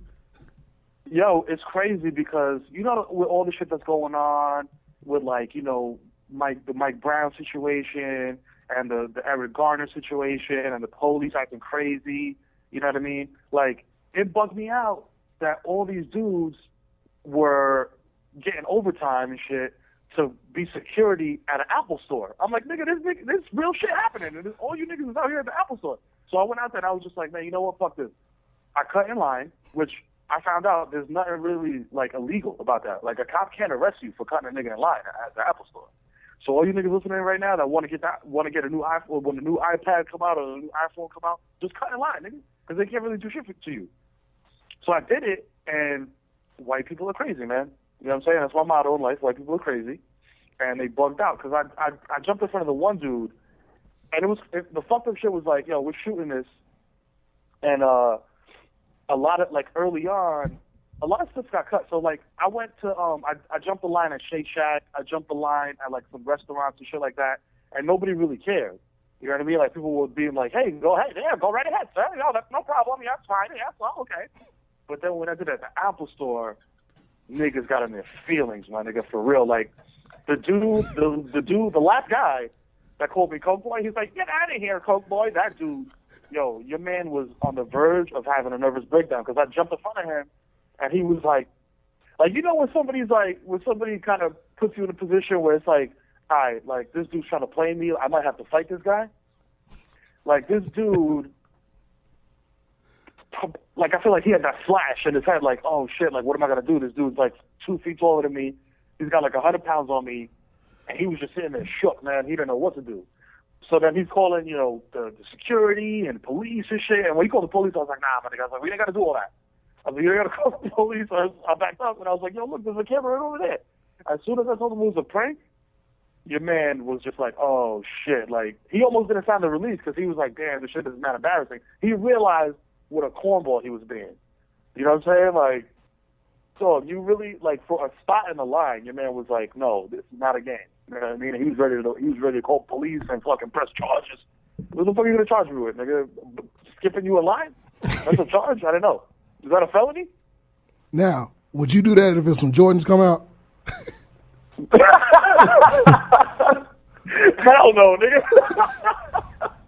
You skip the line for Jordans, niggas like put a hot one in you. I'm not, no, hell no. Listen, the worst thing that can happen at an iPhone line is like a white dude throws like his Greek yogurt at you, or you know he tries to throw some kale at you or some shit.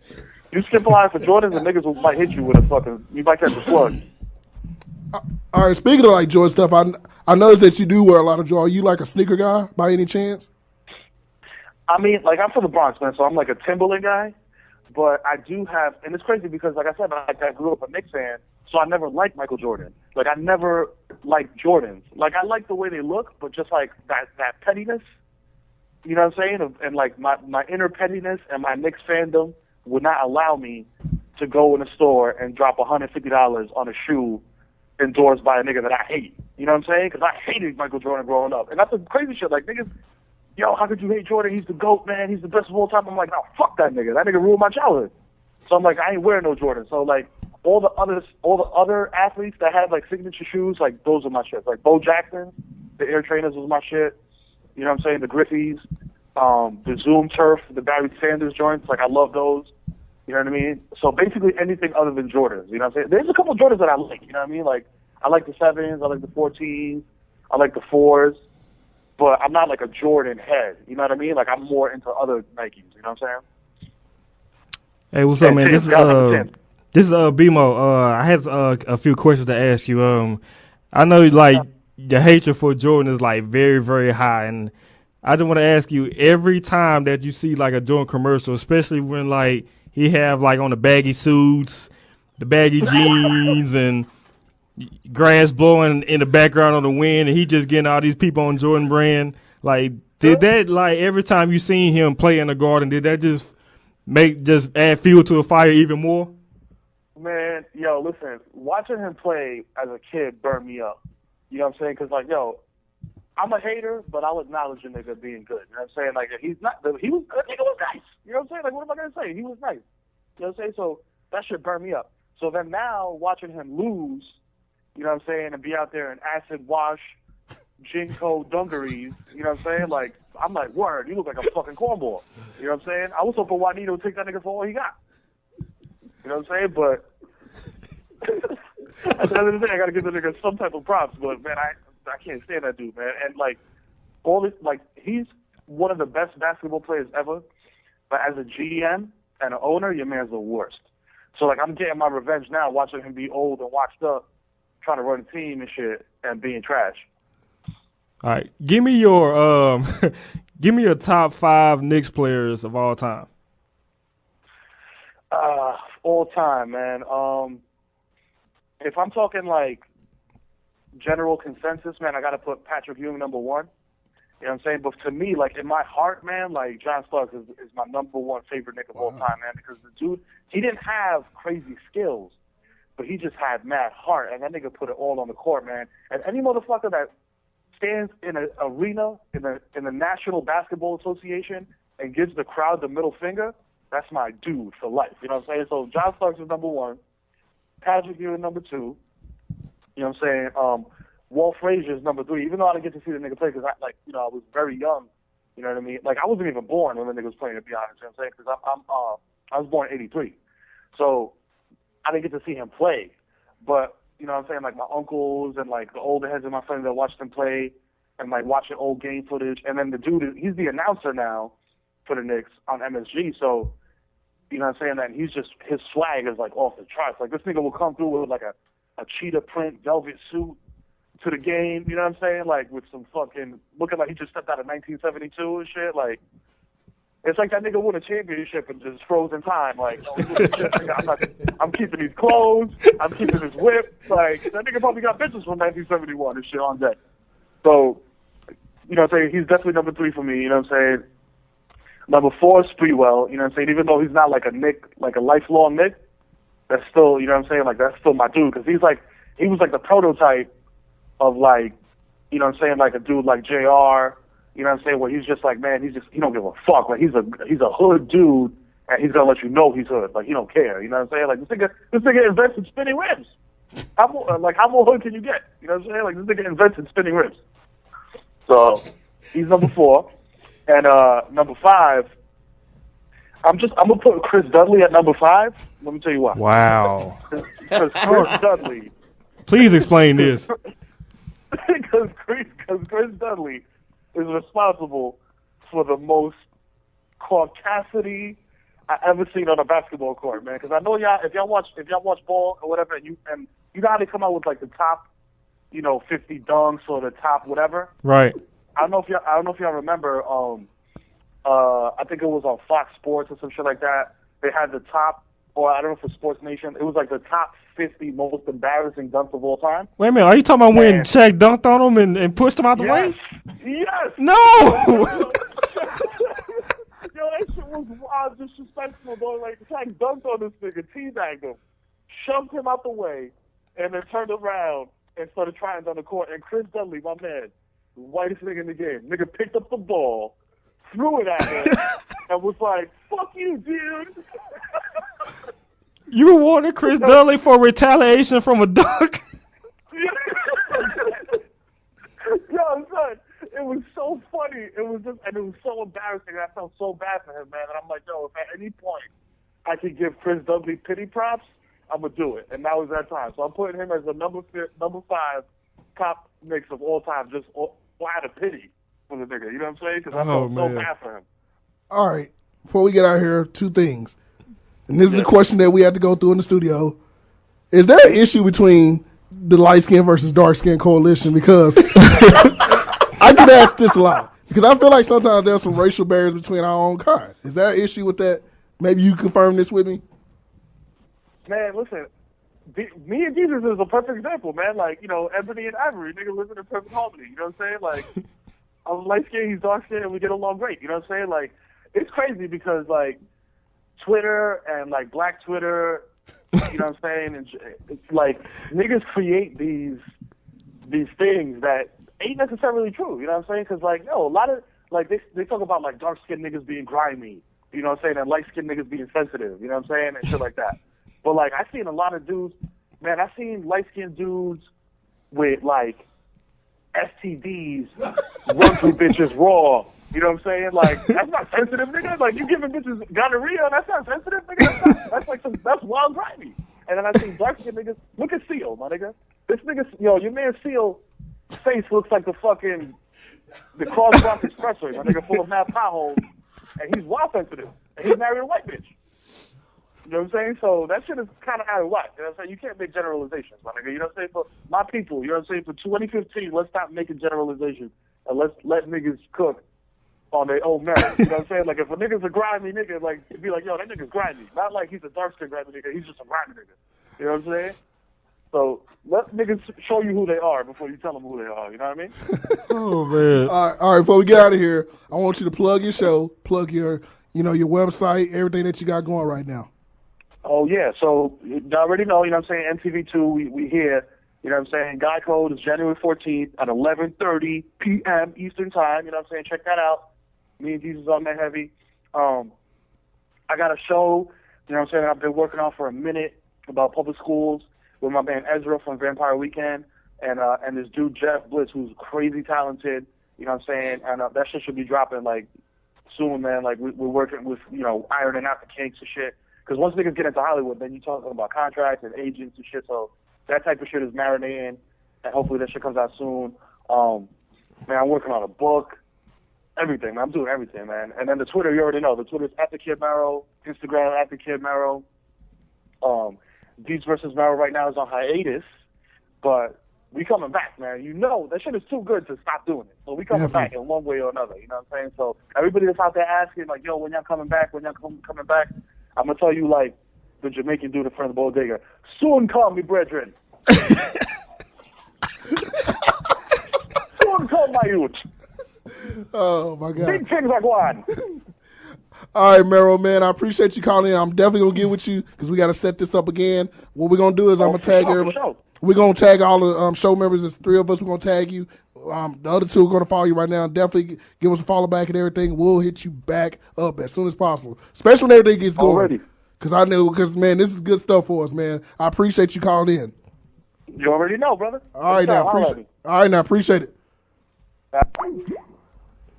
Oh, my God. All right, everybody, that's the big homie, Mero. If you guys, like, trust me, like I told everybody, it's going to be a surprise every Monday. And I'm getting all my, as you know, I'm not being biased. I am going to my East Coast people. But he is a good dude, man. He is definitely a good dude. He is very funny. Man, very funny. My Chris, I'm going to get on him. I'm finna hit him up on Twitter about this, man. Chris Dudley? Man, I tell you what. Dudley. Hey, I've heard weird stories, man. I had a dude that was like a diehard Bulls fan said that, like, I think he said, like, Joe Clown was like his 5th best player. People have weird relationships with, like, the worst players. So, I appreciate him calling in. We're going to go to break real quick, come back. Got to talk about that game that didn't happen. Yeah. No, the one that really didn't happen. The one that, got messed up. Before we go to break, I want to give a rest in peace to Roy Tarpley of the Dallas Mavericks. Right. So, right. He was only 50. And him, passing away this young like this, you can just tell that, I don't think he really took care of himself, because after he was banned from the NBA, found out that he was playing overseas, like playing in Russia and playing overseas. So I guess you can pretty much tell that he probably didn't take care of himself or really take care of his money. But he was playing like overseas, y'all, in his 40s. Still over there playing. And I didn't really know this till I looked it up and found this out.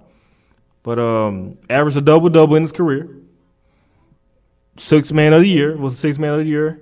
And just think without the drugs and everything like that, what he would have became if he stayed clean, if he stayed sober. So, rest in peace to Roy Tarpley, man. I found out the news about it like a couple of days ago. I was like, man, that's crazy. That's tough. Only 50 years old, man. 50. And I hear, it's funny. I hear stories about him being like really great. Like I was too young at the time to really know what great was, like for as a basketball player. Like if you were Michael Jordan, Isaiah, or Magic, I couldn't know about you, right? Because everything else was kind of like. But I've heard stories about him being like basically like Olajuwon had this guy to go against, and maybe if I go back now and look at stuff about him, maybe I learn a little bit more. But I mean, rest in peace him. He was ridiculous. He was just a short time. I mean, the map, like back then, you didn't just get thrown out to the wolves a lot of times. So he was on a good Mavs team that was pretty deep. So him being on the bench, he would come in for 16 minutes, and in 16 minutes, grab 12 rebounds and score 12 points. And that right there was just stuff you just weren't used to seeing. And so everybody was awaiting the time that he was going to be the main dude starting. And if he played 16 minutes and do that, what is he going to do? He do it as a starter, exactly. Yeah. But he played his role perfectly. Yeah. Like, I never had a problem with that. You know, no. I'm a young Mavs fan, and, you know, I'm like, man, who's this guy coming off the bench like that? And you start hearing stuff like, he should be a starter and things like that. You know, as a kid, I'm like, yeah, you know, but as you get older and you realize a 6-man role and what he does in the basketball rotation with that roster. Because they didn't need him They didn't really need him like that. Yeah. You know, so him coming off the bench, averaging a double-double, high-energy guy, you know, I never had a problem with that, man. But when I found out about, you know, the drugs and the alcohol and stuff like that, I was like, man, that's tough. Big Blue. And there was a lot of questions that I needed answered at that time, but, you know, I couldn't really get them answered of how, you know, he got banned. Like, this is the first guy that ever got banned from the NBA for this. Yeah. And so, I'm like, dang, so meaning that he cannot play in the NBA no more. And I couldn't believe it. And I was like, man, it's BS, it's conspiracy. No, I'm a little kid. I'm a young Mavs fan, you know. So I'm like, man, they just trying to stop us from winning the championship and, you know, all this. We won't go to the championship anyway. But, you know, that's how I thought as a kid. But once you get older and start realizing, you know, the rules of the game and his worth and how, you know, back then everything was so strict. Yeah. Like, you could do something, you know, snap the fingers, you out of there. So, rest in peace, Roy Tarplin, man. That's tough. All right. When we get back, was it or was it not? I don't even know what to say. We won't have to say it anyway. You already said it already through this since we started the show. So then when we get back, we got to talk about those Cowboys and their season came up short. What we thought about the season, going forward, how does this team look, and what needs to be done to get better. This is Mo Sports Talk on the AfterParty.com.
What's up? It's your boy Grayson Boucher, aka the Professor, aka Spider-Man. We're chilling out right now on the Ball Up Tour. You listen to Most Sports Talk.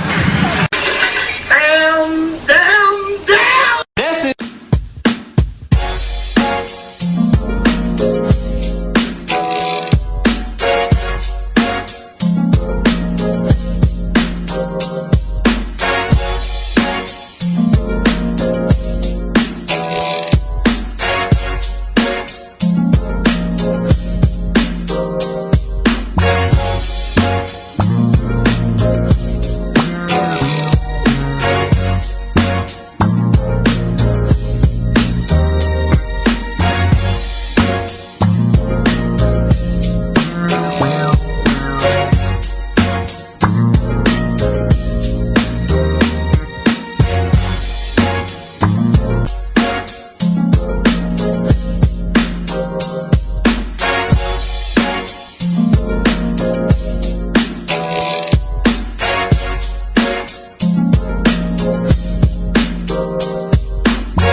We're back.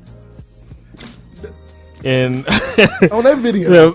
No, please don't ever this video. Please. Hold on, no, because like DA gave me some homework. If y'all don't know, about 2 years ago, DA gave me some homework. He told me to find out who's in the video. And then, of course, I did my lurking. There was a lot of prominent 90s, mid-90s stars.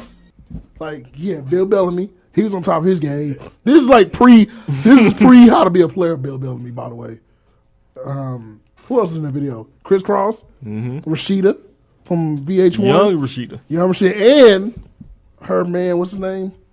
What's the dude's I don't watch that show at all. What's the dude's name? Rashida's guy. Oh, Kirk? Yeah, Kirk. Black man named Kirk? Yeah, Kirk was in there. Brother's name is that with a C? No, sorry. I think it's KRK. Yeah. It's YG approved. Yeah. Oh. So, he was in the video. Of course, you had Jermaine Dupri with the goatee. Oh, my God. That we don't. You know what, Jermaine Dupri, That picture you showed me, that I'm done with him after that. Yeah. That faded black picture. Wow. Which one was that? You know which in one? his crib. When That he was about to be on taken away. DA. He's sitting at that stairway. He had to tell you about the DA. Dave, I'm going to keep asking you this question. Who took the picture? Project Stairways. Listen. Some of these naked selfies, I want to know who's taking them as well. Yeah. Who's standing in the top corner of your bedroom? You got a nice camera system in your crib. Maybe it was a nice camera system in the Project Stairways. No? You don't celebrate faded blacks like that. How did he know it was a faded black? I bet he thought he was being cool. No. It's like with no, because you know what? Sometimes they just hand me some J's and I'm like, oh, okay. No, cool. because they're saying sentence about a week later. Who I need to get to college is so Tyler the Creator had a video falling down the stairs. Same stairs. And it's JD. Being big in front of JD. So that lets me know it had to been a joke. Like, I no means, like, I don't know what these rappers do with their money. I can't say I would do better because I probably go broke too because there's a lot of things I would like to buy. But I can understand how you go from having a company, right? A prominent company. So Def was like there. Yeah. You had Death Row, you had Bad Boy, you had So Def. How you go from that to being like nothing? Nothing. Like no. He has an executive position with Atlantic Records or something. Yeah. He's but he's like bankrupt. He's bankrupt. He owes. He lost his house. When we're talking about, is he? Jermaine Dupri lost his house. He filed for bankrupt. IRS came in. When did the second time? Cause I know he was in trouble for not paying IRS. I think it's the second time. I think this time he just took the crib. Well, I mean, he did the golden rule. He broke the golden rule. Don't never lose Janet. Oh, so that would attribute this to women. You think she was? You think that was the reason? She's done, right? But this before Janet though. The first time IRS had kicked in the door. Yeah, but when Janet she left, the money was gone. Yeah, then he started losing his hair. He went she went overseas and found a billionaire. Mm. So if she ever leave, then we know that his billions gone. Yeah, we know that house gone. He ain't sitting on no steps no more. Yeah, because that photo just... Who took the picture, man? But, I mean, he got all the royalties, don't he? He still got crisscross royalties. Yeah. Apparently he does. He had to sell the catalogs. Oh, crap. Wow. Yeah, he's done. So there's no Bow Wow catalog. Dang, he did have masters all that. Ooh. He's out. Yeah. When you don't have nothing to do with Mariah Carey anymore, besides being a friend. Like, when he was on Breakfast Club, DA, remember that? He was, like, in the background. If this was, like, 10 or 15 years ago, Jermaine Dupri is the guest with her. He was just, like, a background guy. Like, yes, ma'am, no, ma'am. You know, I don't know what happened. It's a tough world. It is a tough world, especially after, The photo. Just say it. Just say it. Who took the photo, man? He And did. then posted He had it. a selfie stick. But why would you celebrate? You don't celebrate sympathy So and, he had a and a selfie loss. stick. No, He dude. had one of them cameras, them Nikon cameras. Man, it's like, do you want somebody to feel sorry for yourself? He had one of them Nikon cameras with the remote. He took a picture. Do you don't think the remote was in his hand, B-Mo? He had the Diddy selfie stick, right? That dude's to kill himself with No. the selfie stick. He was sitting on the stairwell. Somebody took that picture of him. Maybe he was trying to look cool on the stairs. Brad? Ain't nothing cool about that. Oh. I don't want to take no picture like that. The I don't brat. So we have confirmed that maybe it was the brat. Hey, she getting work. Yeah. Shout out to her on Rick Smiley show too. Back up. When you say work, you mean like under the knife work? No, radio work. Back up radio. Like, Oh, Yeah, like radio dope work. game work? On-air personality? Well, not really. Yes. It's like temporary. You She's know, a yuck monkey? Yeah, pretty much. Oh, okay. For it was like for a few days. or Not whatever. bad. Yeah, she ain't bad at all. She did pretty good. yeah, I think she made a trend. I think it was easier for her though because she, like with him, like what could he do? What could Jermaine Dupri do outside of music? He can't go on like Sports Center every day. You can't make an album. Wow, he couldn't be more. With who? A mix I am by himself. Who gonna write for him? Everybody. Yeah, he was like the worst version of. He was like P Diddy. Y'all sure about this? Is he? He worse than P Diddy. He might not have no friends. Well, he gotta have friends, right? Jermaine Dupri is a worse rapping version of Diddy. Yeah. Could Diddy do an album? Worst rapping producer? When has Dupree ever rapped? On Money and What? Bang. Life he in did. 1472? Oh, yeah, he did. Yeah, that whole album he did rap. Almost every Jagged Edge CD he did the Yeah, rap he for them. did. Which I know about. You know he got to come in with Well, that. okay, but he's not going. Okay, so he was spitting bars on every song on 1472. Yes. He did song with Yeah, Slick Rick. he had Well, I know that, but was like I hear that Khaled is making. He's about to start rap. He's about to put his own like all rap song out of himself. Like he's rapping on it like that, Yeah. or he's just making guest appearances. He had a 16 on the Clips album, Lord willing. You know that? I do. I have the Clips album. Okay, I well. skip his part. So he's officially the worst producer rapper ever. Let him cook, D.A. Right? Let him cook, dog. So every time, let's talk about it. Come on, you skip it. You skip his whole verse. Yeah, into the Verse song. one, it But was- see, he was in the right time. You know how we always talk about right place, right time? It was hot back then for the producers and rappers to. Hold on. His dad was in the business, so he had insight. Like he was on the '84 Houdini Fresh Fest tour. Like that's him and the Jerry Curl in the beginning of One Love. You know what I'm saying? Or which one? Freaks Come Out at Night when they coming out the tour bus. Yeah. Yeah. Okay. Okay. That's him in the video with the Jerry Curl at like 9 years old. You know what I'm saying? So he took advantage, of his opportunity. He hit it quickly. You think so? Bringing out a bunch of kid groups. Okay, so who's the worst rapping CEO of a record label? Diddy? Well, man, look. JD? It's a lot of rappers out here that are CEOs. No, I'm just gonna name these three. Oh, we got nominees. Diddy, They better be who I JD, think Diddy got bars. or Brian Williams. it is. No, you missing one. Dame. Oh, When did he rap? Yeah, when did Dame rap? Yeah, when did he rap? he tried to on that We Are the Champions. Oh yeah, sit down. But that was one song. I'm talking about these three got albums, okay? But you know what though? Jermaine had a banging album though. That Life in 1472 was a banging album. I bet it was well produced. Yeah. Of course. Diddy's album No Way Out? wasn't bad. No, I liked it. But that's it. Brian Williams may be the worst. Birdman. Hold on. Okay, out of those three nominees, cool. Birdman's the worst because he has Who's the Did worst? Tony Draper ever get on the mic? No. Domino. Does he count? Who's he the CEO of? Yeah, what he own? But he was doing Souls of Mischief and all that stuff. He was like a producer then. It's just producer. Yeah, but he's a producer. We talking about like just president of a record label. I Just don't know. Birdman probably was better than Dupree. Because he was smart enough to get people to write for him. Like him and Diddy are smart enough to get ghostwriters. I think Dupree. Had JD has some ghostwriters too. Yeah. None Brett. of them wrote. The Brett. Chris Cross. Yeah. Mariah wrote some Hot 16s for him. No, you can tell that the Brett wrote some of his stuff. Right. The way he rapped. I'm finna post that and see what response I get. But I think he may be the most diverse in a certain way. Because, I mean, taking Mariah, the Brad, some of them, they're all different people. Like, when you look at Diddy, I mean, he did have Mary. Like, some of those people aren't talented. Like, I'm not being funny. But, like, a lot of those social deaf rappers we just named, they're not really that talented. And I hate to say that, but, like, when you look at, like, some of Diddy's, like, talent. Well, I mean, Diddy had rappers, but he also had. But he had a lot of talent. Yeah, 112. But they were talented. Like, 112 has a. But see, that's what I'm saying. Like, think about this. Like, outside of Criss Cross being a young, hip group, rest in peace to one of the members, by the way, what did Criss Cross have for his talent? Like, that was always the question. Like, when you look at, like, he got the right people at the right time. Like, Bow Wow was the perfect rapper at the right time. He's a kid rapper.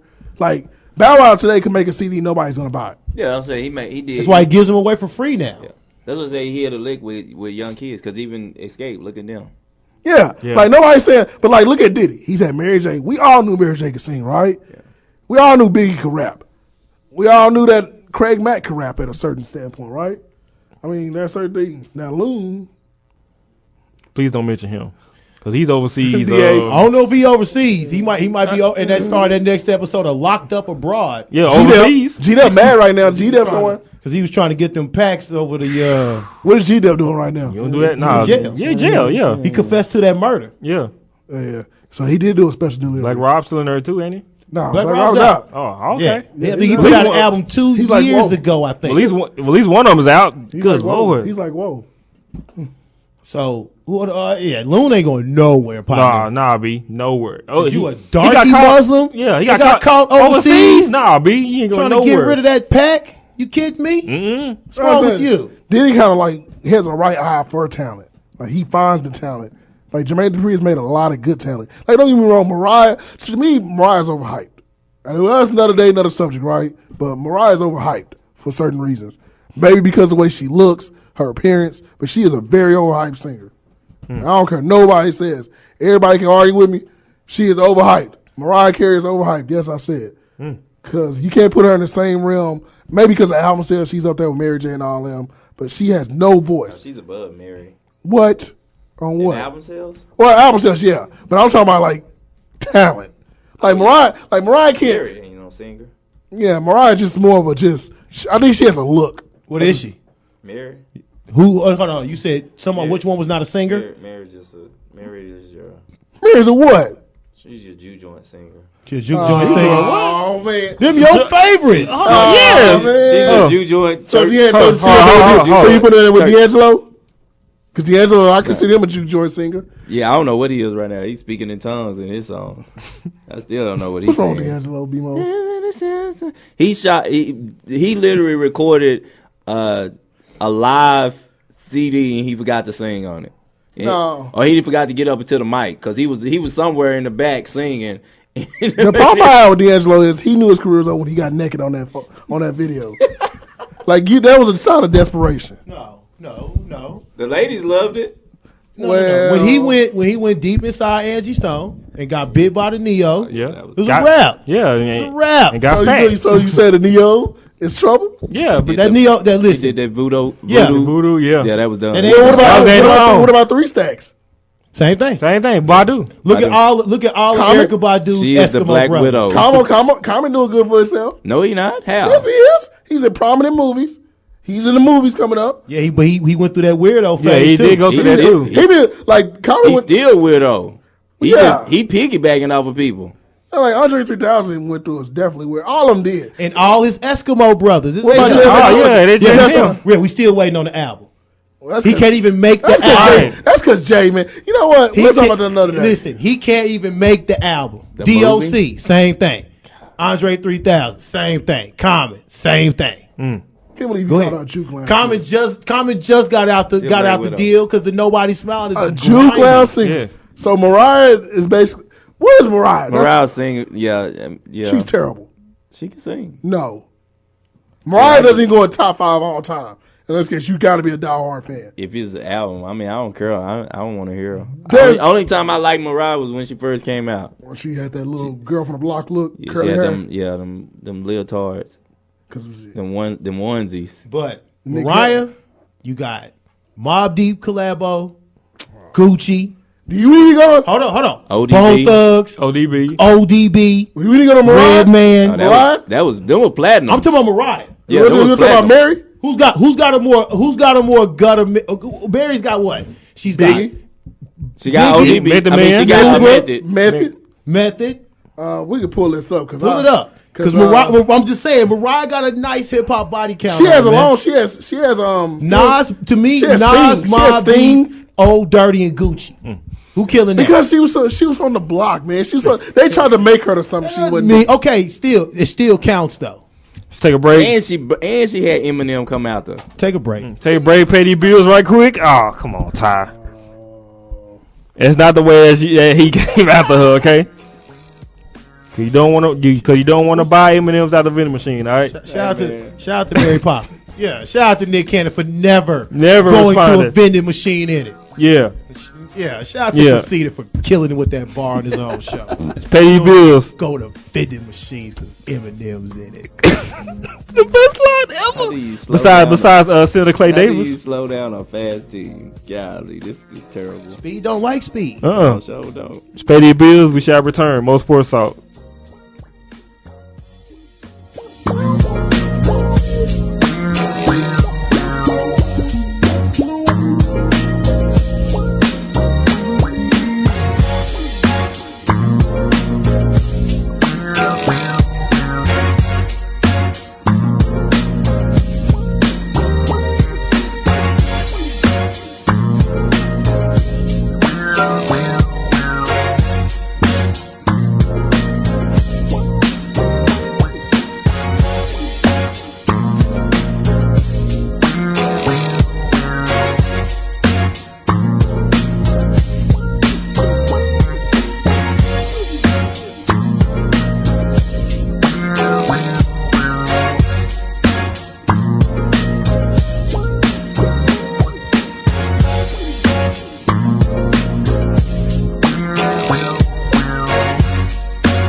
The year off right with the goal of becoming better financial stewards. The thing is, you can't be financially free with whack credit. And if you're like me, I don't have time nor the knowledge about credit repair, so let's just leave it to the people who do. Right here in the studio with me from Plano, Texas, I would like to welcome Justin Camper of BuildMyScores.com. Hey Justin, how you doing? Good, I'm doing great. How about you, Montana? I'm doing excellent. Well, I would say you're totally right. To be a better steward, you have to have the right knowledge to get on track to building your financial freedom, and we can do that and help you at BuildMyScores.com. What we would do is we would set up a free consultation, help you get your credit reports pulled if you need to, review them, look at the good, the bad, the ugly. We'll go through the federal and state laws that we utilize to audit these negative items to get a majority of them removed off your credit, typically about 50 to 80% of them. Then we'll actually coach you and teach you on what you need to do to grow and maintain a score and teach you how the scoring algorithm works. Go through the timing, what you should expect, and then we'll get you in the program. We also guarantee a minimum of 50 points. The program typically will take about 5 to 8 months. I can't contest what other companies do, but Build My Scores is the real deal. We've helped people repair their credit for years. If you're looking to get credit scores higher, give us a call for a free consultation. Our contact info is 866-611-9531. And you can also just find us on the web at www.buildmyscores.com and request a consultation for free there. Oh, and just let them know that you found us on the After Party radio show, and you'll get a discount. If you would like to host your own radio show or have an event or business that needs to be exposed, call the office at 214-531-3301 or visit our website, www.theafterparty.com.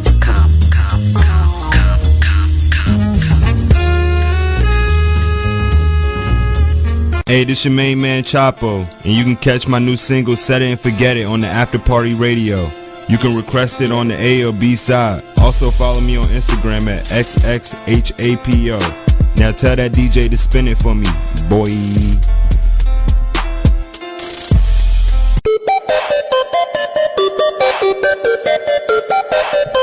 Do you need promotions for your brand or even want to host your own radio show?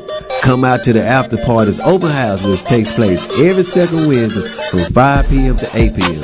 At this event, you will be able to meet personalities like myself, Al D from Straight Talk with the Fellas, and take a walk in our shoes by going live and recording the drop. And see you at the After Party. This is Bishop Ron Gibson. Listen, I'm not new to it, I'm true to it. And you for real too, Holyfield. And if you want to stay happy all the time, then you need to tune into the THA, the After Party. Holla at your boy. Keep it locked. Later. You are tuned into the A-side on THAafterparty.com. Get inspired, get educated, get motivated, be the change.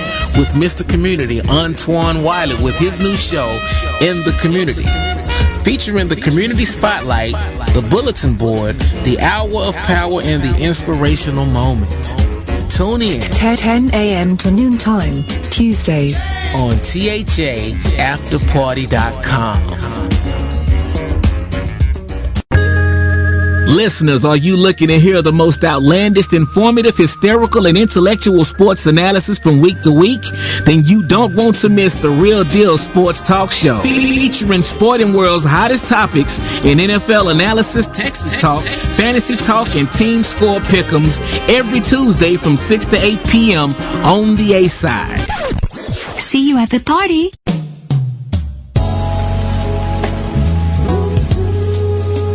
Hello, I'm JB, and this is Jazz and Stuff. I host a program right here at the After Party Radio each and every Wednesday from 6 until 8 p.m. We hope you enjoy the music and relax. We will get you in the best mood that you could ever be in on Jazz and Stuff. See you there.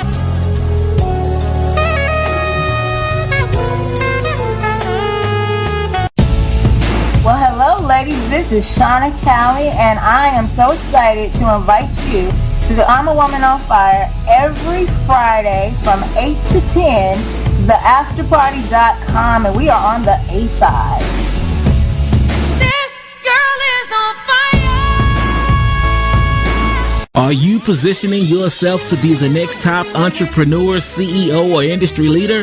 Join us weekends for ways to elevate your career with panel discussions and team building exercises among professionals for strategies needed to move in business with purpose. Hosted by Montana Mitchum and Daniil Veazey, Friday, 10 a.m. to noontime on the A-side with segments The Business Connection, Boss Spotlight, and our semi-annual Bosses Brunch event. See you at the party. They're off. There was a family of quicks on my block, a family we all knew. I'm talking about John, Damien, and that boy Drew. They had an unfair proof that lived in their shoe. Technological truth made them quicker than you. Their quick was quick. I'm talking about the quickest quick ever seen. From outside the gym, you could hear the crowd scream. Challenges and challenges brung them to the floor. They cut and crossed over till there wasn't no more competition, that is. People keep asking, yo, what's up in that shoe? First draft pick, rookie of the year, and all-star games too. Looking back on this hell, homie, who would have even knew that all of that quick could come from inside of a shoe? Those kicks made these cats rare. But when you crazy quick, man, quick ain't fair.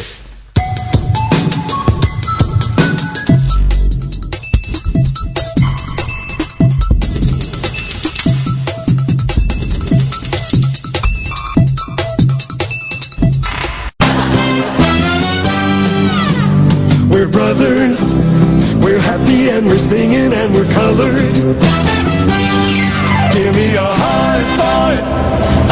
cut and print. Beautiful, guys. Dynamite. That is...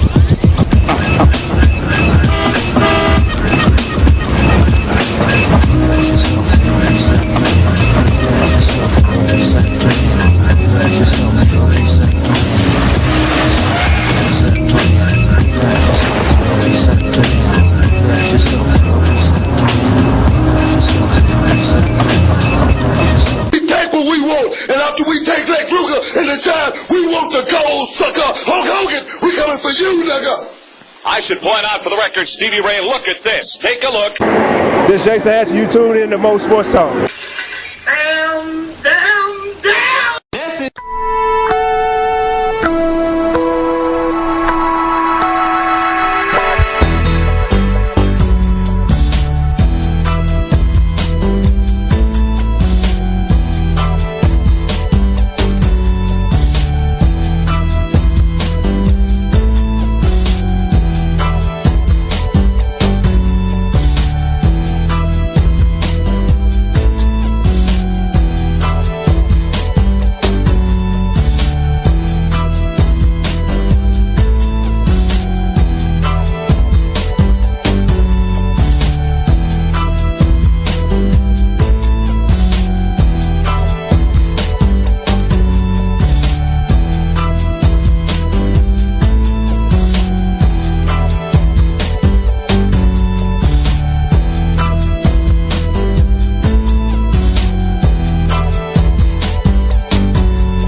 Wait a minute.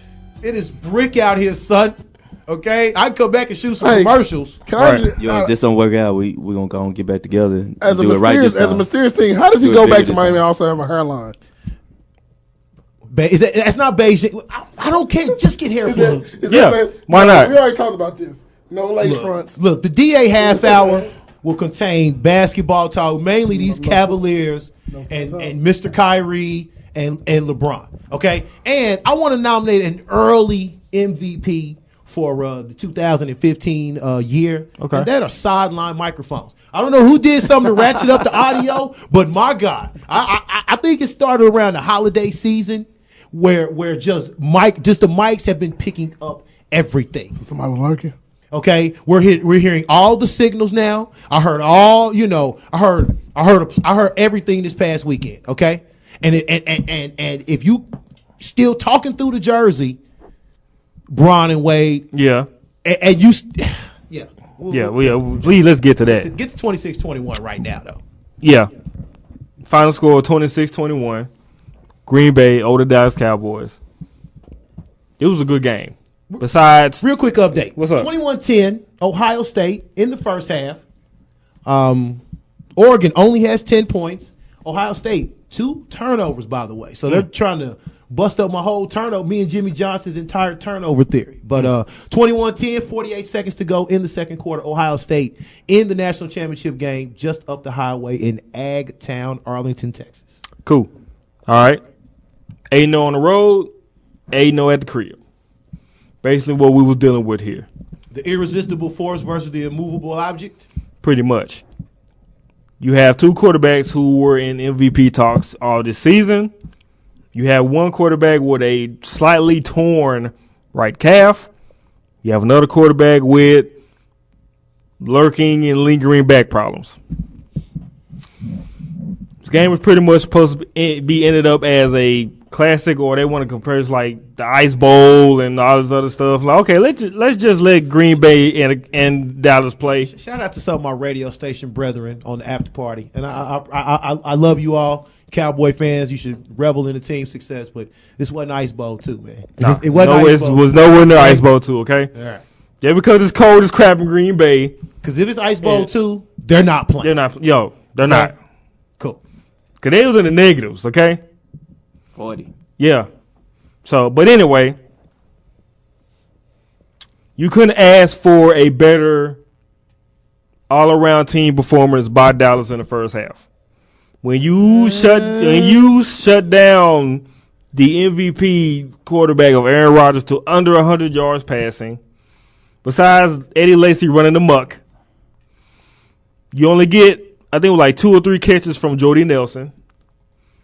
And you also had opportunities of taking over for these 3 and outs that Green Bay was having. Now, given granted that Cowboys did score 14 points in the half, which me and DA had talked about this pre-show, that it should have been 17 or 21. I'm going to say at least, Chris, what do you think it should have been? What should based on the performance of the first half, what should be the expected score? Because I got 21-10 Dallas. I had 21 or 28. I thought they left a few plays on the floor. So, yeah, I got 21 as well. Okay. I think they just, it was a momentum thing in that. And it didn't help none that you got the most shakiest player on the field, too. What do you think the biggest play of this first half was? Biggest play of the first half to me was, well, they was running the football. I do give them that. But it was some instances where I think the missed field goal really got to me. Yeah, I think that really got to me because when I mentioned that when we was watching the game, we was talking on Hangouts. His best field goal percentage is 50 yards and above.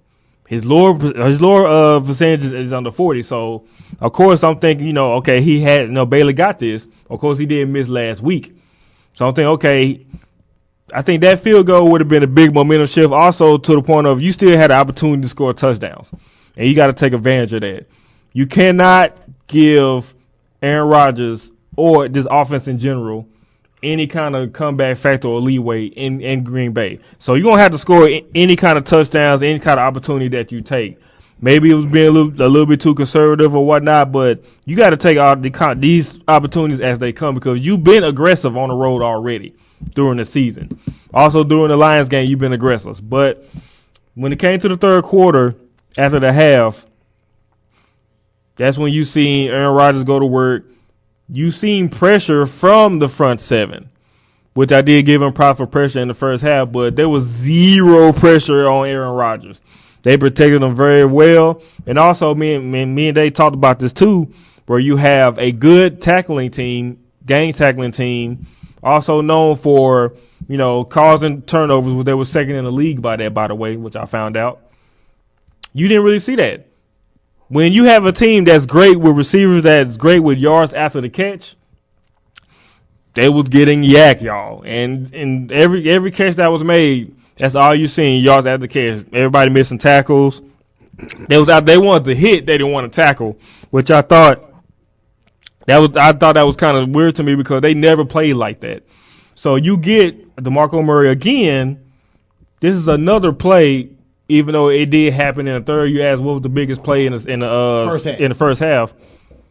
Murray's run that he fumbled on, which nobody's in front of him. Like nobody's in front of him. Fumbled the football. And I was thinking like that play right there in that third quarter, I think that changed a whole lot. You see Green Bay scoring 10 points in the third quarter.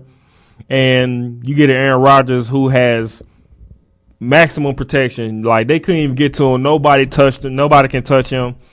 Get downfield. Fourth quarter came. You think, okay, well, let everything settle down. But no. You get the lead.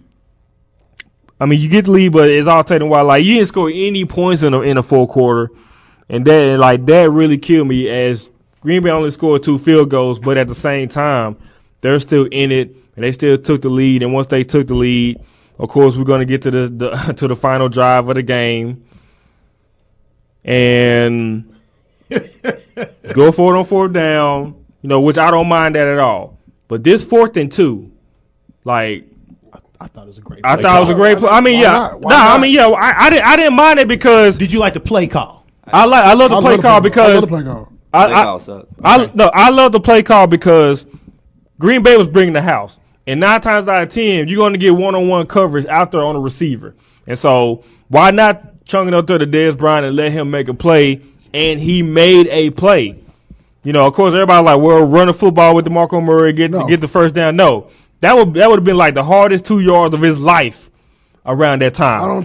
So, like I said, one-on-one coverage on the outside. He's going to bring the house, give him enough protection, which they did, for Romo to throw it out there. Even Romo had some moments where he was holding on to the ball too long, but that's another story. Did you have a problem with that? No. Okay. I didn't have a problem with that. I understand that I thought that it's to me in those situations, it's an either or. He was either going to force it in, throw the Tony Romo pick, or take the sack. Exactly. He's not going to throw it away. Okay, he's going to try to make a play because 4 minutes left. I say you keep it alive. You stay alive. You go for it.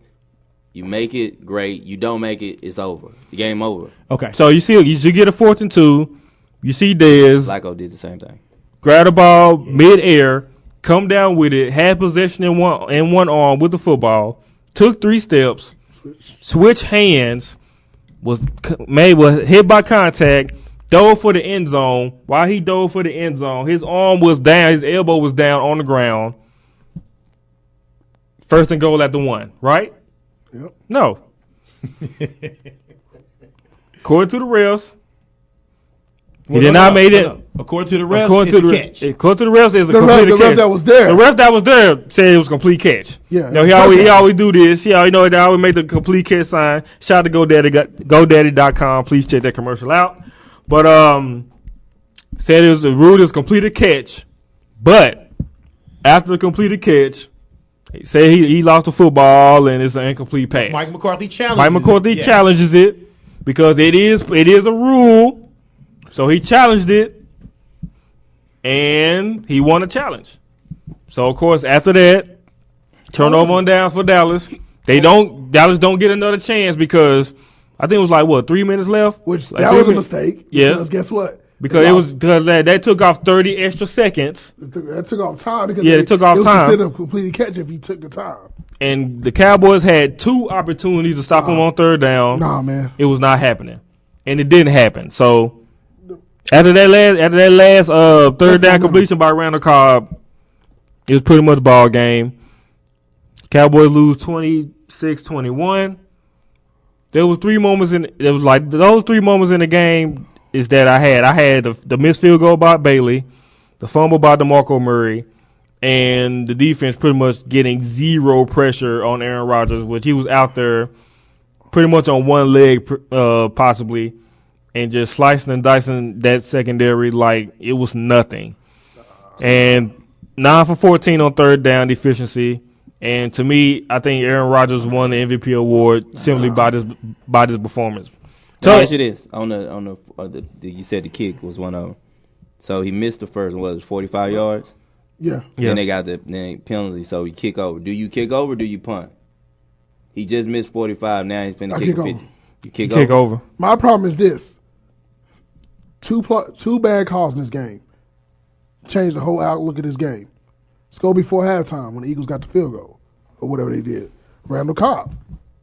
Ball hit the ground. Yeah. Completely hits the ground. But that goes back to the kick, the field goal. But the problem is this: you gave that. But once again, you gave Green Bay life by letting them get a score by incomplete pass. Strike one. But if you make the field goal or if you punt, do you give them that life? Because you basically put them on. With the Cowboys special teams being as bad as they are in moments, last thing you need is that guy. Was it Michael Hyde, DA? Cobb. Mike. The other Green Bay? Yeah. Yeah, Michael Hyde. Yeah. Last thing you need is Michael Hyde running back a punt return. That really changed it. And Dallas has a history of bad punts, so you got to just take the points. Cowboys are trying to score points, and then also you change the momentum. But to me, the game was lost because to me you can't just like people try to break with Detroit. The problem is with the Detroit game compared to the Dallas penalty is one thing. Detroit had another chance with the ball in their hand. Yes, they did. And they still had hope. All they had to do was 4-1, do it. Dallas probably made the most miraculous play that you could probably make off of a burnt defense, a busted defensive play. Because this is the first time the whole game Dallas was on one-on-one coverage. On the outside. He made the play. It caught Green Bay out guard. And like Howie Long said, it took the life out of Green Bay. It did. And it gave Dallas life. And then all of a sudden, 10 seconds later, well, all that you did was nothing because that catch doesn't mean anything. It doesn't count. How do you have a team? No team responds to that. I don't care if you're Seattle. No team responds to that. No team responds to that. New England doesn't respond to that. No team responds to that. Howie Long said it best, man. There are certain things that happen in a certain part of the game. You kind of, like Dallas had number momentum going downfield. They had already converted a fourth down. Jason Witten. They were doing the exact same thing they did against Detroit. It was cooking like clockwork. And by the way, Dallas scores in that play. We don't know what's going to happen, right? Because guess what? Green Bay could be shook. Dallas could be motivated. Right. Oh, man, we got the lead. Let's go. Because that crowd was cut silent. Because after Dallas caught that pass. Of course, yeah, it was time on the clock, and they were like, well, Aaron Rodgers will come down there and score a touchdown. I don't think so. I think the game is over right there. I think that I think the game was over, too. That team is shook because now you're really going to force Aaron Rodgers to really make a play. And if you're using off of Dallas history this year, Dallas is one good turnover away from winning the game, especially in that situation. Because all this reads of, and I'm not comparing Matt Stafford to Aaron Rodgers, but this reads of as a bad throw or a bad situation. And the Cowboys show up. You took all the life out. Like one play changed the whole game. And I'm not saying Dallas didn't make the mistakes because I can name a few that they made. They made a lot. But I also think that in the obvious situation, the problem I have with the calls, as I tell everybody, is this. It's not the call. Fine. Rule, you want to use that. But that wasn't the intent of the challenge. That's the issue I have. And number two, as Mike Carey said, you make these rules for simple guys, simple athletes. That rule wasn't intended for a guy like Dez Bryant that made the freakish catch, that made the freakish inbound catch with his 2 feet running down and switch hands the ball. Now finding out the ball doesn't hit the ground, you look like an idiot. To me, the NFL basically did this to everybody. Let's get us all here. Oh, by the way, this rule is this rule, and we didn't want to make it seem like we didn't make another F up in the playoffs. Because guess what? You did. If this was Jordy Nelson's exact same thing. I was upset about the Detroit thing. Because then you compromise what could have been a Dallas win. Basically, we're going to look back and say, well, Dallas got lucky. Because if the exact same thing happens to Dallas, everybody's going to try to use that word karma. And I hate that. To me, that's a bad thing. And I hate the NFL. That's one thing I hate about that game because if I can't tell you what a catch is anymore, what the hell am I watching? I mean, like, to me, like, from last week on to this week and on these other games, it's like, what are the rules? Like, that's how I feel. Yeah. Hold on. Because I don't think it's about, listen, I think it was the right call was made. I just think it was a bad rule. And while I don't think the possession was I don't think the possession should have been in dispute. I want to know what a football move is. Yeah. Because if you're telling me, that's why it's a stupid rule. Okay, it's either a stupid rule or people are having the wrong interpretation and application of the rule. You can't define it. I need to because is it like the obscenity laws? Well, I can't define it, but I know it when I see it. Because if it's I know it when I see a situation, Mr. Blandino up in the New York office should have told Sterator, yo, that's a football move. Right. Catch. Now, Jerry Rice brought up a good point. He said that, Shannon Sharp called it an incomplete catch. Well, Jerry Rice said it was a catch. Jerry Rice said the reason why it was a catch, one reason being that Dez was able to not only possess the ball, he switched hands. First off, you made one football play by jumping in there and catching the football. Your second football move was being able to keep 2 feet and still run with the football in the right hand. The third move was switching the ball. And your fourth and final move is, by the way, you caught the ball at the 5-yard line. I find it hard to believe you balled the ball at the 5-yard line all the way to the end zone. He did not. So my problem with that is this. If we can't tell what a catch is anymore, to me, this rule is only brought up to negate the idea that they know they messed up. I don't know if it was a no. I don't think it was. I think they messed the Detroit up. game? No, just from because they know they messed up on the call because that rule wasn't. Because another thing that was never mentioned on the play because when the referee came down and said it was an incomplete pass, he never explained why. Usually when that penalty is called, they explain why. All it was an incomplete pass. Okay, so did Dez drop the ball? Because as Tampa Hali, as other players saying, that's a catch and a fumble probably. You can argue that. I don't know how it was a fumble when the ground can't cause a fumble. And see, my other problem with was this it Shields defending? No, it was Tremont. Williams never got a hand on the ball. Yeah, so I don't know. I think the fumble. I don't know about the fumble part. Okay, because if that's the case, ground calls a fumble, which is not a fumble. But see, my problem with the play is, if once again in the official pool report, the issue that like a lot of ESPN people had. A lot of like NFL people, former VPs and referees said the issue they had was the judgment call. That call was not supposed to be intended. Mike McCarthy was under the impression it was a touchdown. Yeah. Not he wasn't even worried about the catch was there. Yeah. They knew it was a catch. They were trying to get they were judging was it a touchdown. Now all of a sudden you say, okay, I understand, hey, if they say hey, he's down to 1 yard line, fine. You play another play, Cowboys do whatever. They either screw it up or they score. Yeah, but if you say the ground can't, and that's another one. See, that's what I'm saying. If you say the ground can't cause a fumble, but the Megatron rule is the ground can cause a fumble. But see, my problem is this: the difference between the Megatron and Dez catch. No, it's different. It's a difference. Yeah, because Megatron's in the end zone, right? But Dez is like running with the football. No, it's different. But what I'm saying is, if there's a known rule that the ground can't cause a fumble, that rule actually says, well, in this case, it can cause a fumble. So that's where you get now is everything is up to, your interpretation. See, to me, like, I kind of agree with like Moose said. In most plays where you challenge the play, you got 3 reasons. 2 of them is going to be good for the Cowboys. Another one, you have to find more evidence. Like, their only evidence is that he didn't make a football move. My issue with this is this. You can't define it. You can't define a football move unless because you're using your judgment. And that's the issue that people are having about this catch. It's not about him if he lost the ball. Because if he lost the ball, fine. Call it safety. Call it whatever you want to. Wherever the ball landed at last. The part I have issues with, you're saying he never caught the football. And Chris Carr said it. You jump in there. First off, what man jumps in the air, able to gather his feet, run, and dive, switch hands and dive? That's not gonna. What are we not getting here? I'm not getting the football rule. I'm not getting that. What's a football move? To me, that's just making up another rule to add on to another rule that y'all messed up on. Exactly. To me, at the end of the day, all this sounds like is, oh man, we got caught up in the moment. We didn't really look at the play correctly, and we screwed up. So we're gonna say, hey. This is the Calvin Johnson rule. This play had nothing like Calvin. They showed all 3 catches. Randy Moss said that catch and this catch and the catch I made in 98 against the Cowboys, those are totally 3 different catches.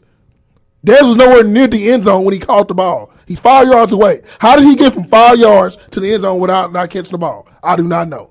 Or at least possessing the ball. That's the issue I have. And I think that's where the rule got messed up at. And I feel like they tried to make it seem like, hey, it's the right call. But to me, like I said once again, congrats to the Packers. They were the better team. I will give them that. And like what Garrett said post game and this morning, they still had opportunities to seal the deal and win this game, and they did it. He don't want to sit up here and blame this call for them losing. He put it well said. They still had a chance to win this game. They had opportunities to win this game, and they didn't. But 12 I don't like that play. I don't like that play on 4th and 2. I do. I think that was the best play. You can't because that's a play to win scenario. That's play to win. Yeah, you play to win. I understand that, but even like you said, what gets you there? What got you there? Well, I agree. If you use the same logic in the Detroit game, you go on 4th and 3. You throw a 12-yard bomb, a 12-yard down the middle of Jason Witten. This has worked all year. The Cowboys get on 4th down, they're throwing the football. No matter if it's 4th and 1, they catch you off guard. And guess what? The big Green Bay decided to put 8 in the box. But that's what I'm saying. Jason Witten is a bailout. It's a bailout. So it's always been. But Dez also made clutch catches too. What about the Houston game? The same play in the Houston game. But you're going deep down the field. They so did in Houston. But Jason Witten over the middle is almost money. So but you can't consider this almost money too when you have one-on-one coverage with the best receiver with the best receiver in football, damn near. With the consequence, I'm looking at what's the worst case. The worst case scenario. If this is the last play of the game, then it's the best play you can call. But with 4 minutes left, and just for a blemish of 2 plays, because they should have had a first down. I'm trying to remember that drive. Something happened. Romo did something wrong. Took a sack. And on one of them plays, and he had somebody open, but he took the sack. Then they got a penalty. So what happened? Because it should have been. It was 3rd and 8. Yeah. Because they got a penalty. The penalty messed them up because whoever caught the pass right before that would have been the first down. So the dumbness got you 5 more yards than what you should have been. You live and die by what got you there. If they hand it off to DeMarco Murray and he gets stuffed, then you live with he got you there. The running game got you there. Because you still got 4 minutes in the game, you don't go for the knockout punch, right? Yeah, but you see, with 4 minutes in the game, the defense still couldn't stop Green Bay. So they still. So my scenario works even more because 4th and 2, if I get 2 yards, but if they don't get the 2 yards, and they still have 4 minutes to go, so it still showed proving that the defense still couldn't stop Green Bay anyway. But my thing is this: what Dallas did was smart. You get a touchdown there, yes, Green Bay has 4 minutes, but guess what? If Green Bay gets in the scoring offense, score fast, you still got another shot because you get the ball back. The problem is this. I think that all changes. If Dallas gets that touchdown, Green Bay is shook. Yeah, but I think the magic. And I'd rather have the odds. And this comes from a non-Dallas fan. The magic of watching them this year was how they controlled the game. They never. I never saw them rush the game. When anytime they hit deep passes to Dez, the game was already over. They did that against Jacksonville, teams like that. They killed them like that. But they controlled the game, and I think at that point, as flip-flop as that game was, that moment was for them to take over and say, this is what the 2014-15 Cowboys were known for, and this is what we're gonna do. And if we're gonna win it the way that we got here. Well, you gotta think about this: their game-winning drive. They'll be an 80% pass. And by the way, Tony Romo, the first quarterback ever in NFL history to have a 146 QB rating, no interceptions, over 77% completion percentage to lose a game. 12-4, great season. I didn't expect this at all. I am a believer in Garrett now. I do believe in the process. So the price of Garrett just went up. Yes, it did. No longer giving up 17.5. All right, for the brick, the price of the Garrett is going up. Look, I see no reason why the table starts at $5 million per year. And I don't disagree with that. Pay him. Looking forward to what happens this offseason. I'm looking forward to next season. Take a quick break, come back. I need a coach. Sure do. You don't want Garrett? You want Garrett? No. Okay. Who you want? Before we go off air. Who you want? I don't know yet. All right, cool. I haven't had a chance to look at it. Shanahan comes back? Hey, look, no. We went through the candidates. It's either there are no good retreads left. Yeah, no really Shanahan. We shall return. No team should take DA's that. up next. DA, what you got? Cleveland. Okay, that's all I got with Cleveland. You know, I watched a little Sacramento and what's the name last night in Cleveland? What's the names? Yeah, whoever they are. Because they had a guy and they starting lineup. I had no idea. I just had no idea. Most Sports Talk on the afterparty.com.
Hey, this is Playmaker Mike Orban, and you're listening to Mo Sports Talk.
problem is this. Okay. But coach, I don't know. You downgrading basically no matter what you're doing, really, if you think about it. Yeah. Most Sports Talk. Is my mic up? Yep. My mic sounds nice. 1, 2. Hey, real quick, another business question. How much you think Salt and Pepper got for the Geico commercial? I say $5 million. No. No? Yes. No. Way under? No. How Way much? under? What, 100K? They got more than they got 8. Hey, come on, man, 7 figures. Real quick, you don't think so? There's a local tie, so I can't say. Okay. Spinderella told you. They didn't. Cool. All right. Most Sports Talk. Mondays, 7 p.m. to 10 p.m. They got paid. Got the squad in the building. BMO, They the got paid. Overlord. No, they got paid. We'll talk about that off air because I'm so fascinated by that. How much? 'Cause that's a 3-way split. CSI Henderson, aka Knowledge, They got paid. aka Hollywood at 8. Can't wait till next Monday's special guest. Okay.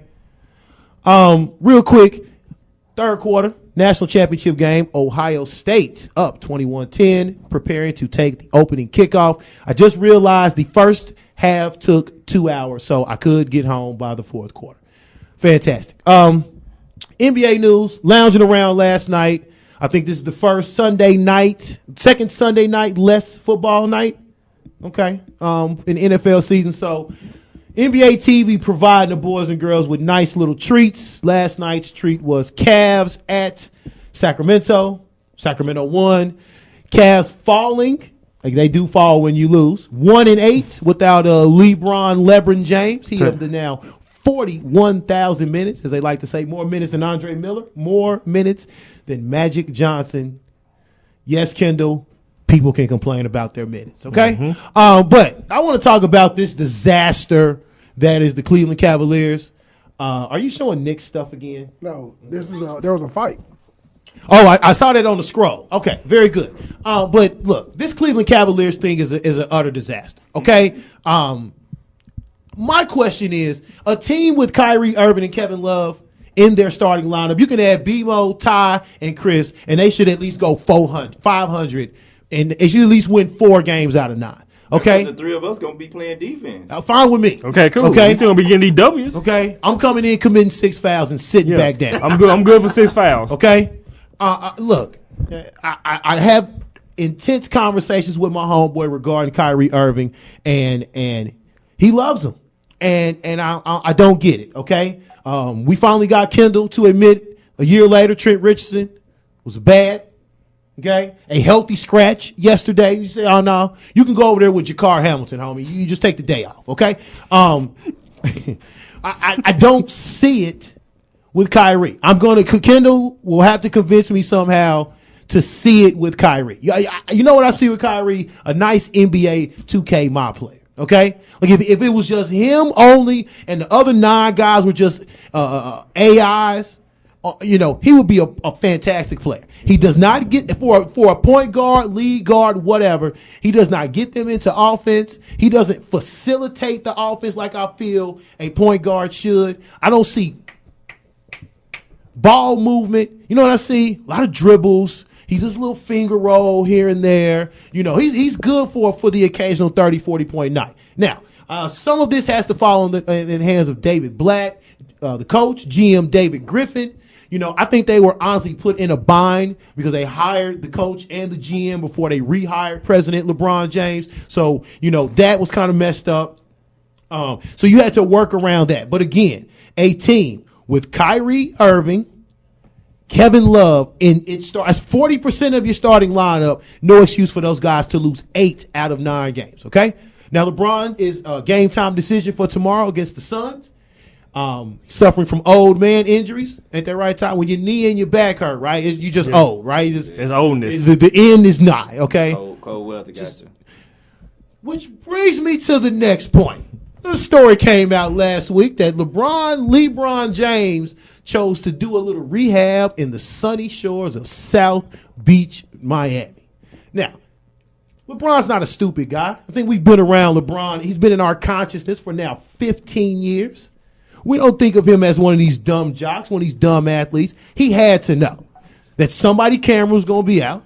Somebody was going to be out and about. You know what I'm saying? And was going to, make a deal about this. Just like trying to talk through the jersey on the Christmas Day game saying, hey, D-Wade, let's reunite and do this all over again. We know LeBron's not stupid. You know why? Because he only signed a 1-year deal. Okay? So the opt-out is near, partner. Okay? And I see no reason for him to stay in Cleveland. I thought he never should have went to Cleveland. I thought when you go for initial non-basketball reasons, you're already going for the wrong reason. Exactly. Say what you want about Jordan. Say what you want about Kobe. But it was about basketball first through 10th through 99th. And then everything else came around. Okay? I understand the pull of home, the pull of family, things of that nature. But, yeah, son, you woke up on a cold and brick December day. On one of them days, you're supposed to go rehab the knee. And instead of putting on some Bronny shorts and maybe some lifestyle low cuts, nah, man, you had to put on the hyperthermal wear. Okay, you had to put on the hood and the sweats and the sweatpants. You probably had some thermals on underneath. It was like, whoa. I signed up for this so both Kyrie and Kevin Love can deal with the blow-by, deal with the Olay defense. What are we doing here? This is an utter disaster. And you know what's made even worse? That, hey, lo and behold, there are 4, count them boys and girls, 4 good teams in the East this year, okay? Which is going to make, in my opinion, for some compelling Eastern Conference Finals, okay? And you know what? Cleveland may not be there. They are currently 5th. Maybe, I don't know, what's their place right now? Do you know? Are they last check, they were in 5th. So the last place we checked, they were 6th. Okay. My bottom line is anything below 4th is ridiculous because we don't trust this team can win on the road. They've already made their panic trades. 2 first-rounders for Timofey Mozgov. Are you serious? Then you make a mirror trade, okay, trading basically Deion Waiters for J.R. Smith. Todd, what's the difference between Deion Waiters and J.R. Smith other than some hair on top? A few less tattoos for Mr. Waiters. Right. Okay. So you still have no interior defense. Your support system is, who in the hell is Joe Harris, Chris? He is a third man backup. Okay. Thank you. But he's in the starting lineup. I saw Mike Miller in the starting lineup. I thought just now the HGH comes in for Mike Miller to get loosed up so he can shoot some springtime threes. But no, he's playing crunch time minutes now. I see Sean Marion still out there trudging along. Do you know they brought the Laker dream shatterer Brendan Haywood off the bench? Are you kidding me? The return of Brendan Haywood. The return, as in, were you an active participant in 2015? Collect your bets now if you had Brendan Haywood playing basketball in 2015, boys and girls. And right now, currently, the Cleveland Cavaliers are in 6th place at 19-19. How many games are they out of the 4th spot? 19-19. They are 6 places out, which Washington holds that at 25 wins. Give me the chances they jump in Washington, the Bulls, Atlanta, or Toronto. I'll say it's high if LeBron comes back. I think LeBron alone gets them wins. The scary part about Cleveland is this: yes, they're not good enough to win a title, but if I'm one of those East teams that can't be like Toronto, you don't want to see them in the first round. I don't want to see it. Cleveland's the one team that they may be a dangerous 5 seed. Like to my problem is this: it'll be like in the Western Conference. Like someone mentioned last year about how the Mavericks were a scary 8 seed. If they played anybody else, they beat them, right?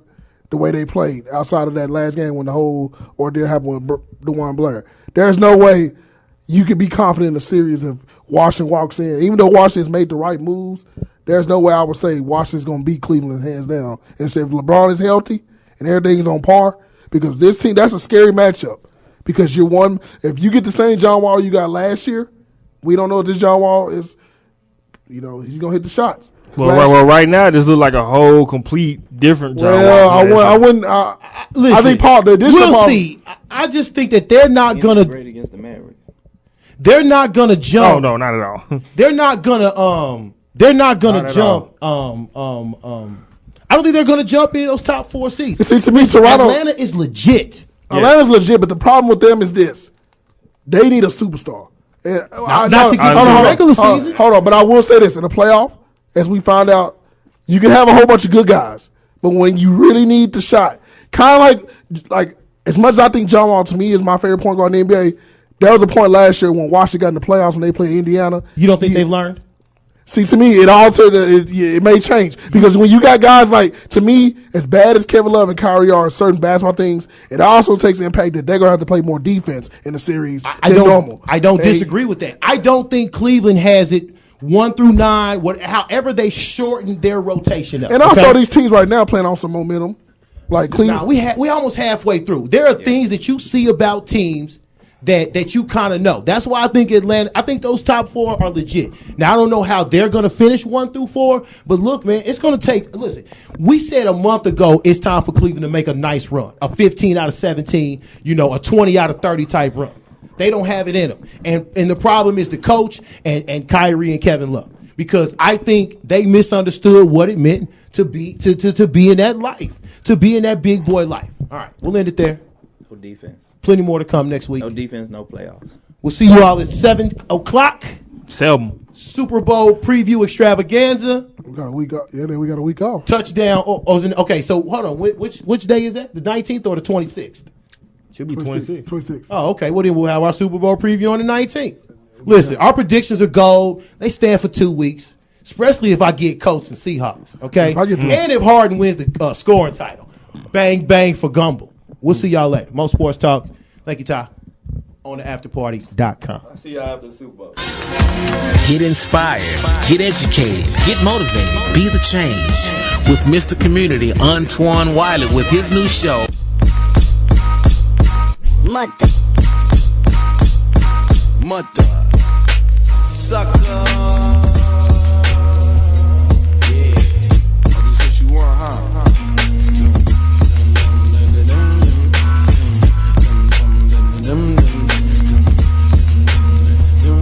Microphone checker. Yeah. Microphone checker. Keep that grip tight like my friend. I with the mic, wait, trying to turn up. Hit you with the earth of truth like Sojourner. Mother, microphone eater. Spitting hot, hit your dome with it.